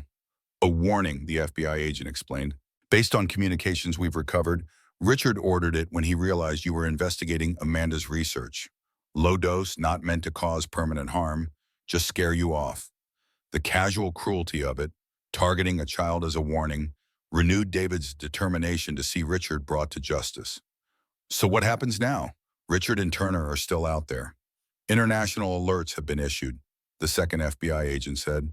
Their passports are flagged, assets frozen. They won't get far. And the Sherman Group? Claire asked. That's more complicated. They've insulated themselves through layers of corporations and frontmen. Building a case will take time. William Sr. stood, his expression resolute. Westfield will cooperate fully with all investigations. Every document, every server, every resource we have is at your disposal. I want everyone involved in this conspiracy exposed and held accountable. A commotion in the outer office interrupted them. Alex burst into the conference room, his expression urgent. We've got a location on Richard and Turner. Their boat docked at a private marina in Michigan. They were trying to charter a plane at a small regional airport. Authorities are being notified, an FBI agent confirmed, already on his phone. Claire turned to David. It's almost over. They'll be in custody within hours. Before David could respond, his phone rang. Mrs. Abernathy's number. His heart jumped to his throat as he answered. Mr. Foster. Her voice was tight with controlled fear. There's someone trying to enter the house. Security has responded, but I thought you should know. Is Lucas safe? David demanded, already moving toward the door. Yes, we're in the panic room. Mr. Westfield's security team is handling the situation, but a distant sound of breaking glass interrupted her. They're inside the house now. We're on our way, David promised, ending the call and turning to the others. Someone's broken into the estate. Mrs. Abernathy and Lucas are in the panic room. William Sr. was already on his phone, barking orders to his security team. Claire grabbed her keys, gesturing for David to follow her. My car's faster than the security detail. We can be there in 20 minutes. They raced from the building, accompanied by one FBI agent, while the others coordinated with local police. In Claire's sports car, they sped through Chicago's weekend traffic, weaving between vehicles with dangerous precision. Who would attack the house? David asked, gripping the dashboard as Claire took a corner at alarming speed. If Richard and Turner are in Michigan, the Sherman Group, Claire replied grimly. They're cleaning up loose ends. Richard, Turner, any evidence that might expose their involvement, including an 8-year-old boy. David's voice cracked with fear and rage. They don't leave witnesses, David. They never have. The 20-minute drive took 15, the car's engine screaming in protest as Claire pushed it to its limits. As they approached the estate gates, they saw immediate signs of trouble. The security booth was empty, the gate standing open. Claire didn't slow down, racing up the tree-lined drive toward the main house where two unfamiliar black SUVs were parked haphazardly near the entrance. The front door stood open, a security guard visible on the ground just inside. Before the car had fully stopped, David was out and running, the FBI agent close behind with weapon drawn. Claire called after him to wait, but David couldn't hear anything beyond the pounding of his heart. Lucas was inside. Nothing else mattered. The security guard at the entrance was alive but unconscious. Further inside, signs of a firefight were evident. Broken glass, bullet holes in the paneled walls, overturned furniture. David moved instinctively toward the study where he knew the panic room was located, praying that its defenses had held. He rounded a corner and came face to face with a man in tactical gear, weapon raised. David froze, unarmed and exposed in the hallway. Behind him, the FBI agent shouted a warning, but too late. A gunshot echoed through the corridor. David flinched, expecting pain, but it was his attacker who fell, revealing William Sr. behind him holding a shotgun with surprising steadiness for his age. 3 intruders, the older man reported calmly. 2 down, 1 still unaccounted for. The panic room is secure. Relief flooded David as he followed William Sr. toward the study. The FBI agent moved ahead of them, clearing each doorway with professional caution. They found the 3rd intruder attempting to override the panic room's electronic lock, so focused on his task that he didn't notice their approach until the FBI agent had him at gunpoint. He surrendered without resistance, perhaps recognizing the futility of his position. William Sr. entered the override code on a hidden panel, and the panic room door slid open to reveal Mrs. Abernathy holding a frightened but unharmed Lucas. "Dad!" Lucas launched himself into David's arms, trembling but trying to be brave. "It's okay, buddy. You're safe now." David held him tightly, the reality of how close he'd come to losing him hitting with full force. Police sirens announced the arrival of local authorities, followed shortly by the rest of their team from Westfield Tower. As statements were taken and evidence collected, a clear picture emerged. The attackers had been hired by the same shell company that had paid for Amanda's accident, another link back to the Sherman Group. Their coordination suggests they knew exactly when Richard and Turner were being apprehended, Bennett observed. They were trying to eliminate evidence and witnesses simultaneously. "Did they succeed anywhere else?" Claire asked. "No," the FBI agent assured her. "We had teams at all key locations. Margaret Wilson and the other trial participants are safe. Alex's data is secured on multiple servers. They failed completely." As evening fell, news arrived that Richard and Turner had been apprehended at the Michigan airport, attempting to board a private plane to Canada. They would be returned to Chicago to face charges including murder, attempted murder, fraud, and conspiracy. The immediate danger had passed, but David knew the full resolution would take months, if not years. Trials, testimonies, the dismantling of the Sherman Group's influence. Justice would come slowly, methodically. For now, though, Lucas was safe. The truth about Amanda's death was known, and the dangerous drug that had claimed other lives would never reach the market in its current form. That night, after the authorities had finally departed and calm had returned to the Westfield estate, David sat with Lucas on the terrace overlooking the illuminated gardens. The boy had been remarkably resilient throughout the ordeal, but David knew the trauma would require careful attention in the coming weeks. "Dad," Lucas said suddenly, breaking a long silence, "did Mom know the bad people were after her?" The question caught David off guard. How much should he share with an 8-year-old? "I don't think so, buddy. Mom was just trying to help people like she always did." Lucas nodded thoughtfully. "That's why she taught you about strokes, right? So you could help people too?" "That's right. And now you helped Ms. Claire, and she helped us, and we stopped the bad medicine from hurting more people." Lucas looked up at his father, his expression suddenly older than his years. "So Mom's still helping people. Through us." The simple wisdom left David speechless for a moment. "Yes," he finally managed. "That's exactly right." Claire joined them on the terrace, carrying 3 mugs of hot chocolate on a silver tray. "My father said this might help," she explained, setting the tray on the small table. "It was my mother's remedy for difficult days." Lucas accepted his mug eagerly, the childhood comfort of sweet chocolate momentarily overshadowing the day's terrors. As he sipped, his eyelids grew heavy, the exhaustion of sustained fear finally catching up to him. "I think it's bedtime for dinosaur experts," David said gently, setting aside his own untouched mug. "Can we stay here tonight?" Lucas asked sleepily. "I like Mrs. Abernathy. She knows all the constellation stories, too." "We can stay as long as you want," David assured him, lifting the drowsy boy into his arms. "Let me get him to bed," he said to Claire. "I'll be back." When he returned to the terrace, Claire was standing at the stone balustrade, gazing out at the gardens illuminated by subtle landscape lighting. The elegant scene contrasted sharply with the violence that had erupted hours earlier. "Your father's security team did well today," David said, joining her at the railing. "They've always been excellent. I just never thought they'd need to defend against an armed assault." She turned to face him. "David, I can't begin to apologize for what you and Lucas have been through because of Westfield. You don't need to apologize. You didn't know what Richard was doing. Still, my company killed your wife, endangered your son. Those facts don't change, regardless of who gave the orders." David considered this.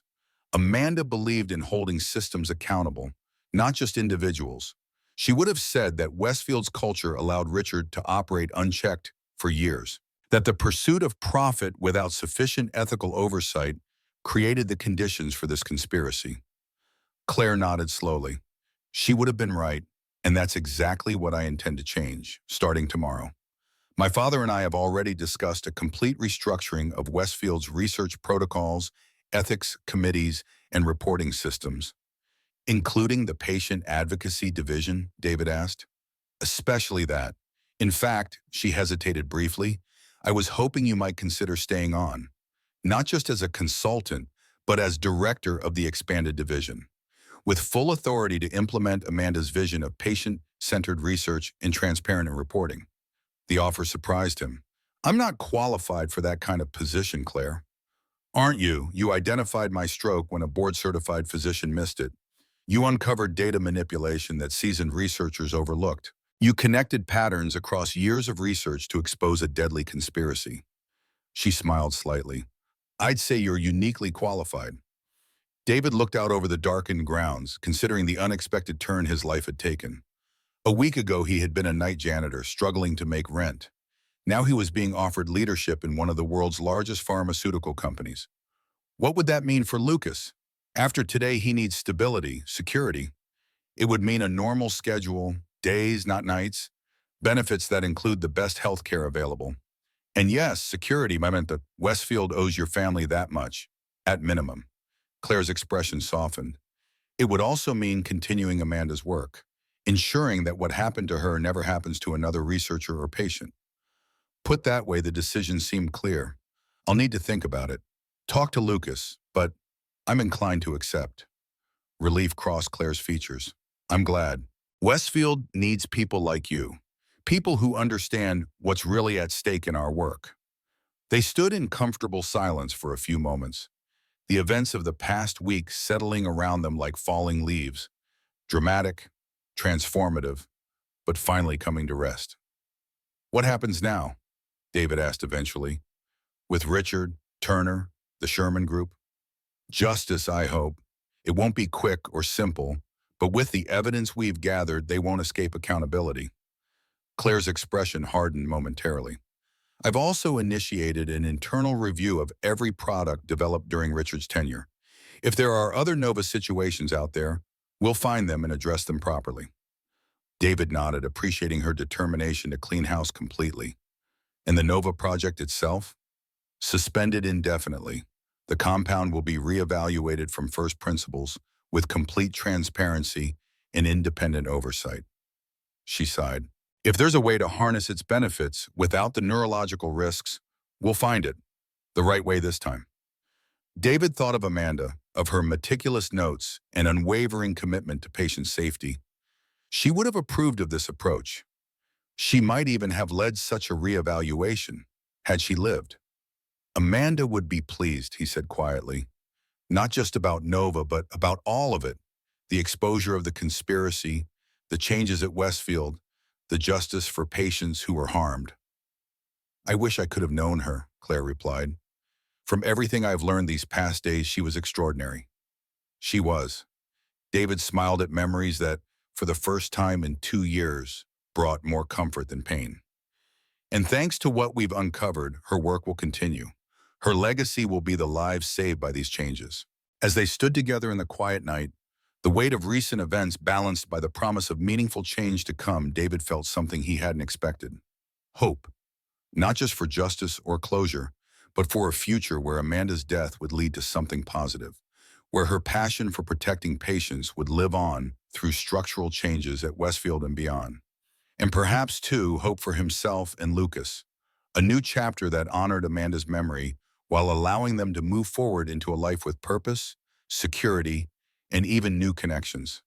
Tomorrow would bring new challenges, testimony to prepare, evidence to secure, a traumatized son to support through therapy. The road ahead remained difficult and complex, but tonight, under the stars that Lucas loved to identify, David allowed himself to believe that the worst was behind them, and that Amanda's legacy would endure in ways neither of them could have imagined. 1 year later, autumn sunlight streamed through the tall windows of the Amanda Foster Center for Patient Safety, casting warm patterns across the polished oak conference table. The newly constructed building stood adjacent to Westfield Tower, its modern architecture a deliberate contrast to the corporate glass and steel, a physical reminder of the company's transformed priorities.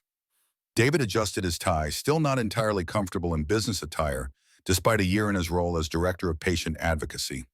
Around the table sat representatives from the FDA, the American Medical Association, and 3 other pharmaceutical companies, all gathered to review the new industry-wide protocols that had emerged from Westfield's painful reckoning.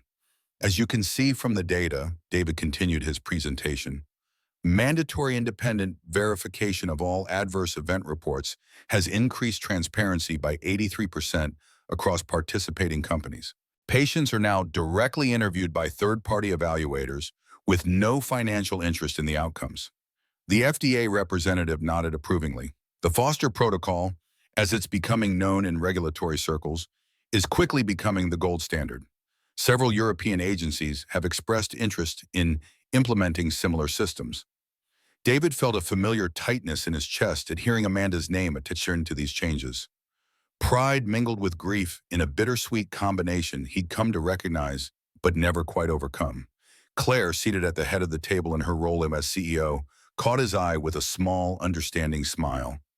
She, more than anyone, recognized these moments when Amanda's absence became suddenly sharply present for him. "We'll take a 15-minute break before the next session," Claire announced, closing her portfolio with practiced efficiency. As the visitors filed out toward the refreshment area, she approached David at the presentation screen. "You handled Jenkins' questions brilliantly," she said, referring to the particularly skeptical AMA representative. "He came in looking for corporate window dressing and found a system with actual teeth." "He's right to be skeptical," David replied. "The industry has promised reform before, but never with this level of legal enforcement or financial consequences." Claire gestured toward the wall where the framed legislation, officially titled the Medical Research Integrity and Transparency Act, but commonly called Amanda's Law, held a place of honor. This time is different.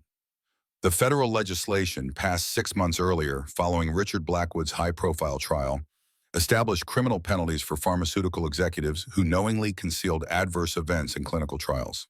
Richard himself had been the first convicted under its provisions, currently serving 20 years for Amanda's murder, along with additional sentences for fraud, conspiracy, and attempted murder. Dr. Turner had accepted a plea deal in exchange for testimony against both Richard and the Sherman Group, receiving a reduced sentence that would nevertheless keep him imprisoned and permanently stripped of his medical license. 3 members of the Sherman Group awaited trial, while others had fled the country, their assets frozen by international enforcement actions. The corporate and criminal justice aspects had progressed with methodical certainty, but the personal recovery had followed a less predictable path.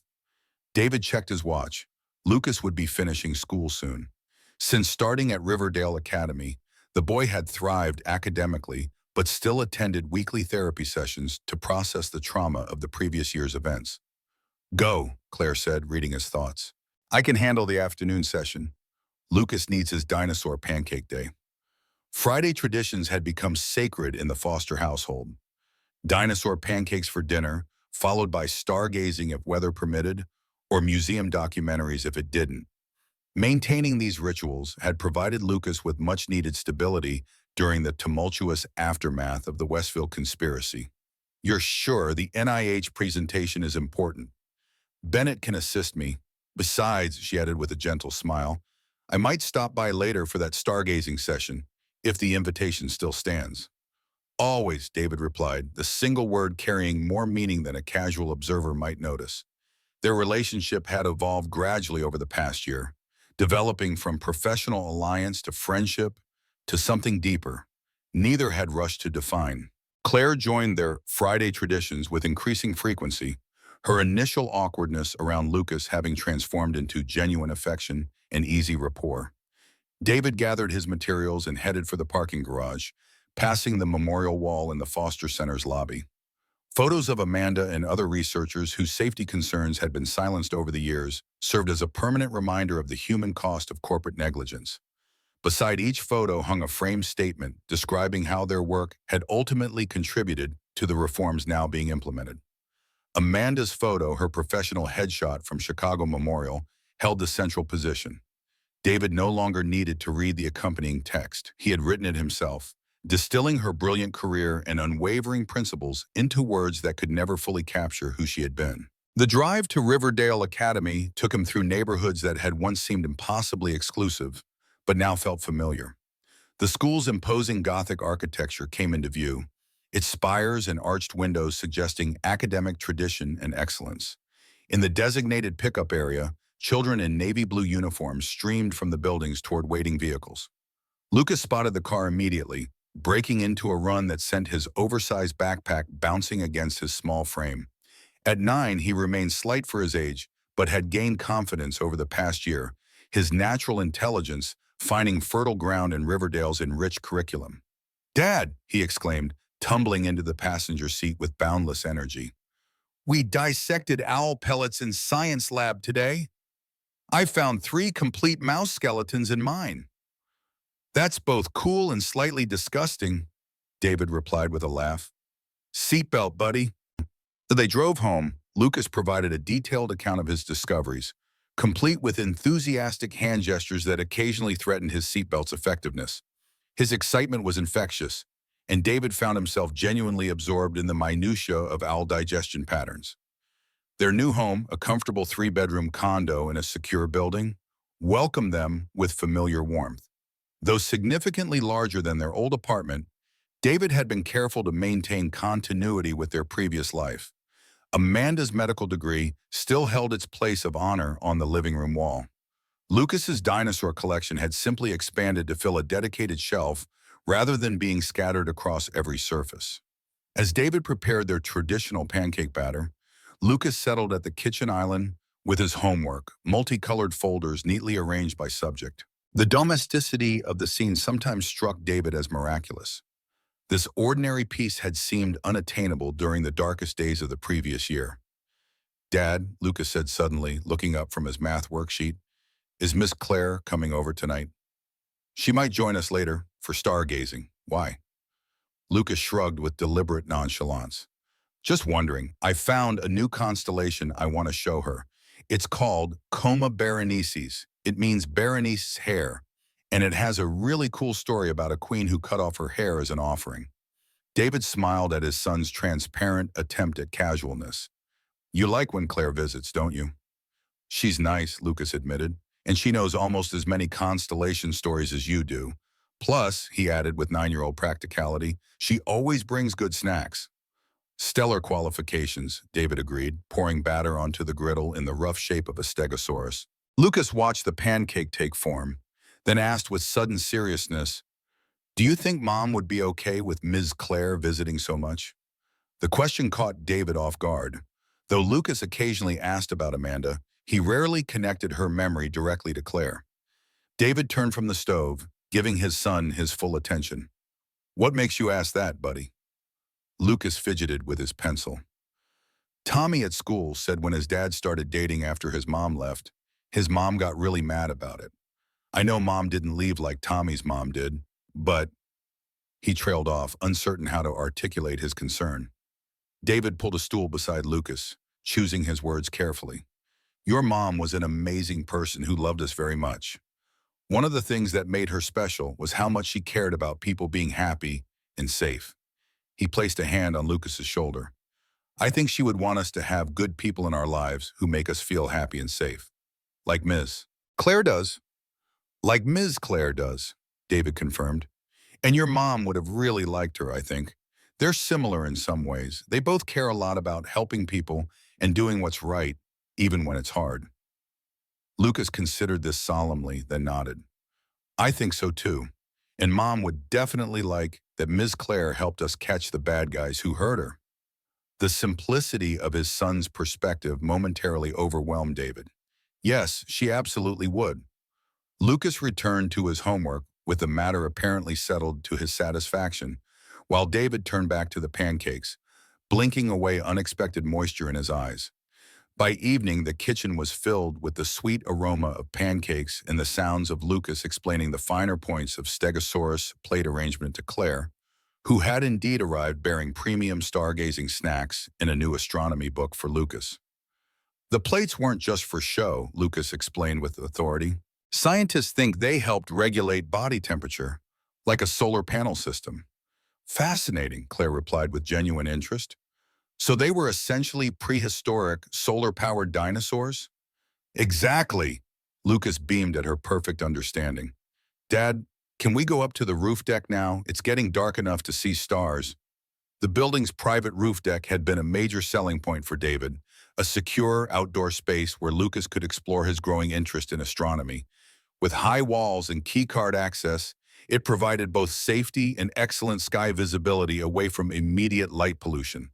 As Lucas bounded ahead to set up his telescope, Claire fell into step beside David. How was the rest of the meeting? Productive. Jenkins came around after seeing the early implementation data.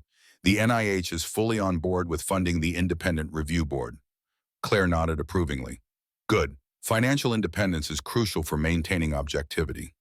She hesitated, then added, William wants to endow a permanent foundation to support the program. He's suggesting $10 million as initial funding. David whistled softly. Your father doesn't think small. He's determined to ensure these changes outlast all of us. The Sherman Group's influence spread further than we initially realized. 3 more pharmaceutical companies have discovered similar patterns of suppressed adverse events in their own trials. They reached the roof deck, where Lucas was already peering into his telescope, making minute adjustments with concentrated precision. The night spread above them in velvet darkness, the city lights creating a glowing boundary at the horizon but leaving the zenith remarkably clear. Is that Coma Berenices you are looking for? Claire asked, joining Lucas at the telescope. His head jerked up in surprise. How did you know? Just a guess, she replied with a wink toward David. It's a beautiful constellation with a fascinating history. For the next hour, the 3 of them moved between the telescope and the comfortable seating area, identifying celestial objects and sharing the ancient stories associated with them. Lucas eventually curled up on the cushioned bench, his energy finally depleted as he paged through his new astronomy book. In the relative privacy created by Lucas's absorption, Claire turned to David. There's something I need to discuss with you about the Foster Center. Sounds serious. The board has approved international expansion. We want to establish foster centers in London, Singapore, and Geneva initially, with more to follow. David raised his eyebrows. Ambitious. Necessary, Claire corrected. The pharmaceutical industry is global. Reform has to be global as well. She took a breath. I'd like you to oversee the expansion as executive director. It would mean more responsibility, more travel, but also greater impact. I don't know, Claire. Lucas has finally found stability. International travel would disrupt that. She nodded understandingly. I anticipated that concern. The position would be structured with no more than 1 week of travel per month, and we'd ensure Lucas has consistency in his routine while you're away. She hesitated. There's also a personal element to my timing on this. Oh, my father is stepping down as chairman next month. He's recommended me to take his place while maintaining my CEO role. That's wonderful news, David said warmly. He couldn't choose a better successor. Thank you. Claire smiled briefly before continuing, but it creates a potential issue. If we're going to explore our personal relationship further, having you report directly to me creates complications. The implication hung in the air between them. Though neither had pushed for definitions, their relationship had been steadily deepening.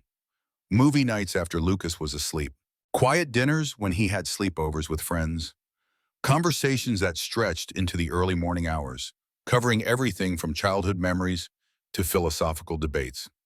As executive director of an international program, you'd report to the board rather than directly to me, Claire explained. It removes the ethical complications while allowing both of us to continue the work we care about. David considered the proposal, appreciating both its professional logic and personal implications. You've thought this through thoroughly. I've had excellent motivation, she replied softly. Before David could respond, Lucas's voice interrupted from the bench. Dad, Ms. Claire, I found it. He waved them over excitedly, pointing to a star chart in his book. The moment shifted, personal considerations set aside as they joined Lucas in his discovery. But the conversation lingered in David's mind throughout the evening, through Lucas's bedtime routine, and into the quiet hours afterward as he and Claire shared coffee on the living room sofa. I'll consider the executive director position, David said finally, breaking a comfortable silence.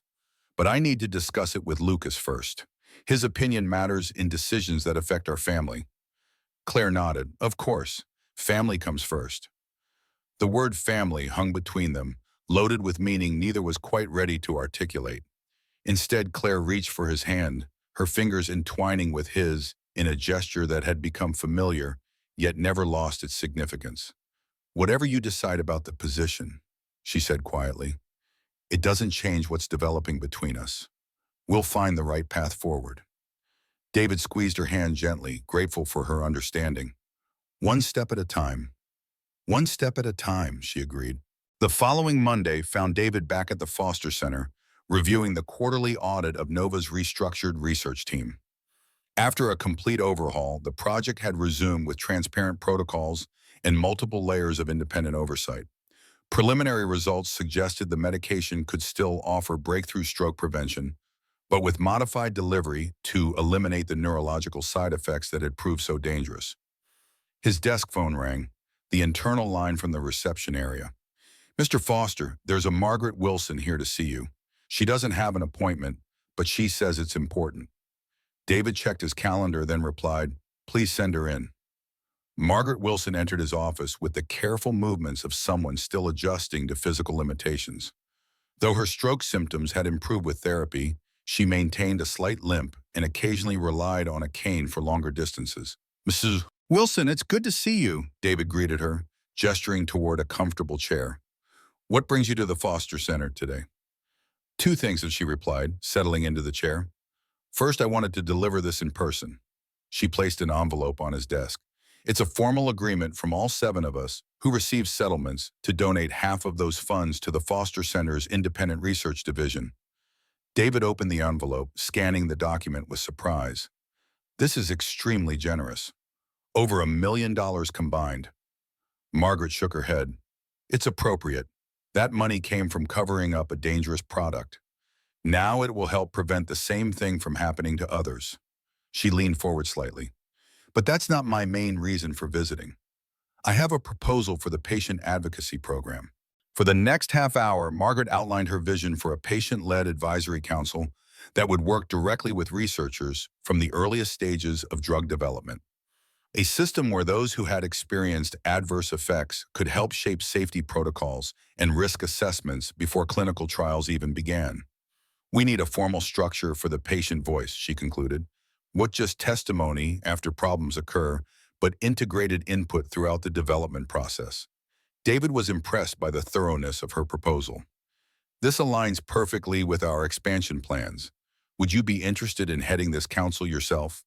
Your experience makes you uniquely qualified." Margaret appeared momentarily surprised, then thoughtful. "I hadn't considered taking a leadership role. My background is in education, not medicine, which makes you perfect for translating between patients and researchers," David pointed out. "You understand both worlds." By the time Margaret left his office, they had sketched the preliminary structure for the Patient Experience Council with plans for her to present the concept to the board the following month. The encounter left David energized, reminded again of how Amanda's work continued to create positive change through unexpected channels. That afternoon, he received a call from William Westfield Sr., requesting a meeting at his estate. Though such invitations had become less unusual over the past year, they typically involve Claire as well, making this solo summons intriguing. The Westfield estate appeared much as it had a year earlier, though autumn had transformed the gardens into a tapestry of red and gold. William Sr. received David in his study, the room now associated with both crisis and resolution in David's mind. "Thank you for coming," the older man began, gesturing toward the same leather chairs where they had once assembled evidence against Richard. "I wanted to speak with you privately before making a public announcement." David nodded, waiting for him to continue. "As you may know, I'm stepping down as chairman next month. Claire will assume the position while maintaining her role as CEO." William poured 2 glasses of scotch, offering one to David. "What you may not know is that I'm also establishing a new foundation separate from Westfield Pharmaceuticals, the Eleanor Westfield Foundation for Medical Ethics." "Named for your wife?" David observed, accepting the drink. "Yes, like your Amanda, Eleanor's death led to something meaningful, the founding of Westfield itself. But somewhere along the way, the company strayed from its original purpose." William's eyes held the particular sadness of a creator whose vision had been corrupted. "This new foundation will focus exclusively on ethics in medical research, without the profit motive that complicated Westfield's mission." A worthy endeavor, David acknowledged. I'd like you to serve on its governing board, William continued. Your perspective would be invaluable in shaping its direction. The request surprised David. I'm honored, but wouldn't that create a conflict with my position at Westfield? William smiled slightly. Not if you accept the executive director position Claire has offered you. That role would make you a perfect liaison between Westfield's international centers and the Foundation's global ethics initiatives. David couldn't help but laugh. You Westfields certainly coordinate your recruitment efforts. We recognize valuable allies, William replied simply, and we've learned the importance of keeping ethical voices close to the center of power. He set his glass down, his expression growing serious. I failed in that regard. I allowed Richard's efficiency and results to blind me to his methods. People died because of that failure, including your wife. The blunt acknowledgement hung in the air between them. I can never undo that harm, William continued, but I can dedicate my remaining years to ensuring it doesn't happen again. The Foundation is part of that commitment. David understood the offer represented more than a professional opportunity. It was, in its way, a form of atonement from a man who had built an empire but lost sight of its soul. I'll consider it seriously, David promised, along with Claire's offer. William nodded, accepting this measured response. One more thing before you go. He retrieved a leather portfolio from his desk. This arrived this morning from the prosecutor's office. Richard's final appeals have been denied. His conviction is upheld at all counts. He handed David the official notification, the legal language confirming that justice, however delayed, had been served. Amanda's murderer would remain imprisoned for the rest of his life. Thank you for sharing this, David said quietly, a complex mixture of emotions rising within him. Not joy, certainly, but perhaps the closing of a chapter that had remained partially open despite the trial and sentencing. As he drove home that evening, David found himself reflecting on the journey of the past year, from night janitor to potential executive director of an international program, from grieving widower to whatever he and Claire were becoming, from seeking justice for Amanda to creating a legacy that would save countless lives. Lucas was at a friend's house for dinner, giving David a rare evening alone. He used the time to spread Amanda's research journals across the dining table, not to search for evidence this time, but to reconnect with her voice, her passion, her vision, her meticulous notes on patient care, her frustrated comments about corporate priorities overriding safety concerns, her determination to protect vulnerable trial participants. All of it had found expression in the systems now being implemented at Westfield and beyond. David ran his fingers over her handwriting, the familiar loops and precise notations bringing her presence into the room. You'd be amazed at what's happening, Amanda, he said softly to the empty apartment. Everything you fought for is becoming reality. His phone chimed with a text from Claire. Just finished board meeting. Father told me about your conversation. No pressure on any of the offers, but if you say yes to dinner tomorrow, I'm making that pasta you like. David smiled, typing back, dinner sounds perfect. Lucas has been asking when you'll visit again.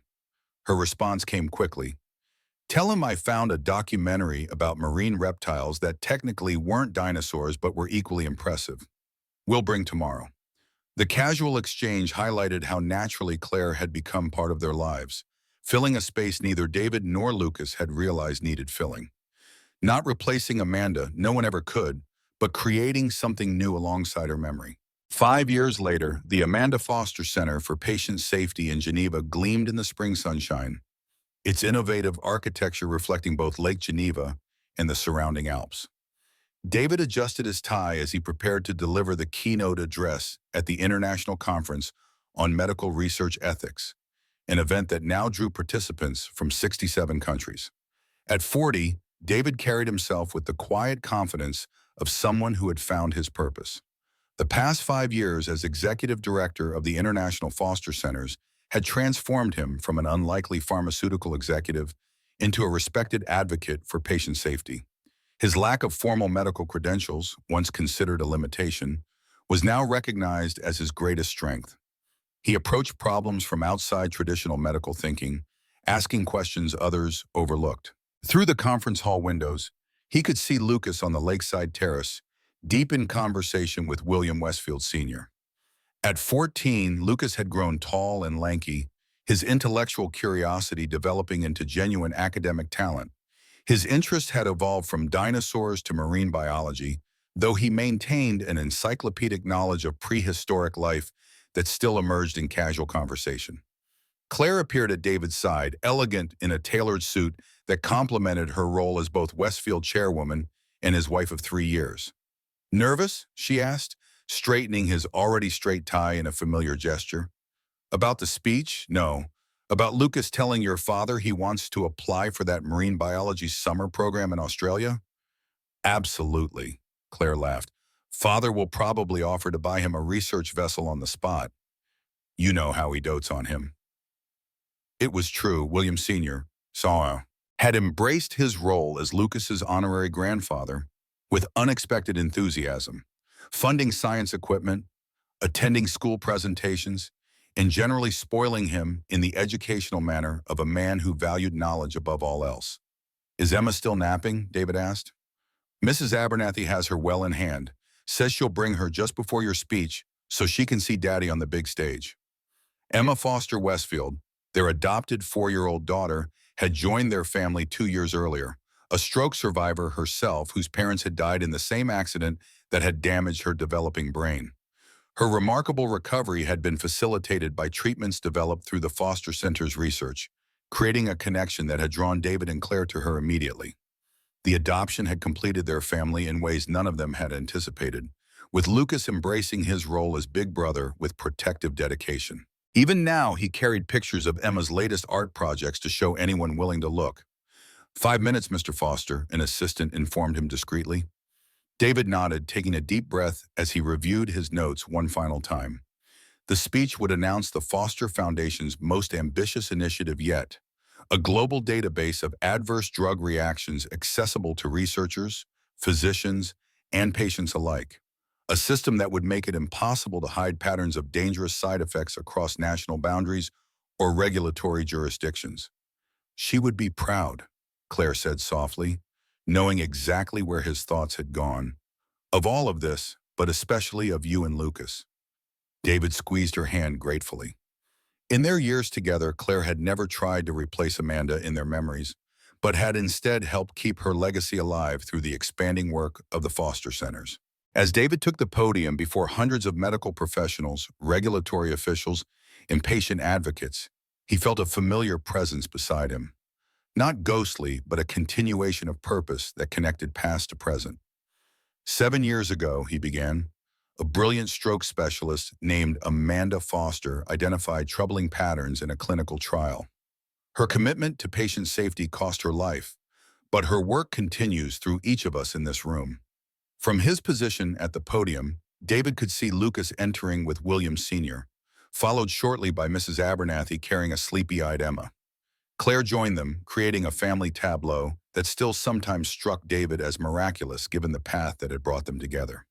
"Today we announced the Global Adverse Event Tracking System," he continued, "a collaborative platform that will finally create true transparency across borders and regulatory systems. A database that belongs not to any single company or country, but to patients everywhere." As he outlined the technical specifications and implementation timeline, David observed the engagement of the audience. Representatives from every major pharmaceutical company, regulatory body, and patient advocacy group worldwide. What had begun as a single center in Chicago had grown into a movement, transforming how medical research was conducted globally. Following his presentation, David joined his family on the terrace overlooking Lake Geneva. Emma immediately demanded to be picked up, chattering about the ducks she had seen with Mrs. Abernathy that morning. "Did they listen to your dinosaur facts?" David asked seriously. "Ducks don't care about dinosaurs, Daddy," she informed him with 4-year-old certainty. "They only care about bread and swimming." Lucas approached, excitement evident in his expression. "Dad, Grandfather says if I get accepted to the Australia program, he'll arrange for me to visit the Great Barrier Reef Research Station too." David raised an eyebrow at William Sr., who responded with an unapologetic shrug. "The boy has a scientific mind. It should be encouraged." Claire slipped her arm through David's. "The Foster Westfield scientific legacy continues to the next generation." "Speaking of legacy," William Sr. said, his expression growing more serious, I've just received word that the Sherman Group's final appeal has been denied. The asset seizure is complete. 28 million will be transferred to the Victim Compensation Fund next week. It represented the culmination of years of legal battles, the complete dismantling of the investment consortium that had financed Richard's deadly activities. The funds would be distributed among families of researchers who had been silenced, patients who had suffered adverse effects, and support for ongoing safety initiatives. Justice served at last, Claire remarked. Financial justice, at least, David amended. The real justice is in the changes we've implemented, the lives that will be saved because of Amanda's work. That evening, after a celebratory dinner at their Geneva apartment, with Lucas engaged in video games and Emma finally asleep after 3 bedtime stories, David and Claire stepped onto their balcony overlooking the lake. The city lights reflected on the water's surface, creating a mirror image of the world above. Sometimes I still can't believe how everything unfolded, David admitted, his arm around Claire's waist. From that night in the conference room to all of this. Fate has strange pathways, Claire agreed, though I'd prefer to think it was Amanda guiding events rather than blind chance. David smiled at the notion. She would have liked that interpretation. Amanda always believed in purpose and meaning beyond the randomness of existence. They stood in comfortable silence, the kind that develops between people who no longer need constant words to communicate. The past 7 years had transformed both of them, David from grieving widower to purposeful advocate, Claire from isolated executive to connected partner and mother. Lucas asked me something interesting today, Claire said eventually. He wanted to know if I thought Amanda would be happy with how everything turned out. What did you tell him? That I never had the privilege of meeting her, but from everything I've learned about her, I believe she would be deeply satisfied that her work continues, that patients are safer, that the system she fought to change is finally changing. Claire paused. And that you and Lucas have found happiness again without ever forgetting her. David felt the familiar tightness in his chest, the bittersweet ache that arose whenever Amanda's absence and presence collided in his consciousness. That was the perfect answer. He also asked if he could start calling me Mom sometimes, Claire added quietly. Not to replace Amanda, he was very clear about that, but because he feels like he has 2 mothers now, one watching from heaven and one here on earth. Tears pricked at David's eyes, unexpected but welcome. What did you say? That I would be honored, but that it was entirely his choice. That Amanda will always be his first mom, but that I love him as if he were my own son. David turned to face her fully, cupping her face in his hands. You are extraordinary, Claire Foster Westfield, and I am profoundly grateful that you're part of our family. As am I, she replied simply. Later that night, David stood in the doorway of Emma's room, watching her sleep peacefully, her small hand clutching the stuffed triceratops Lucas had given her when she first joined their family.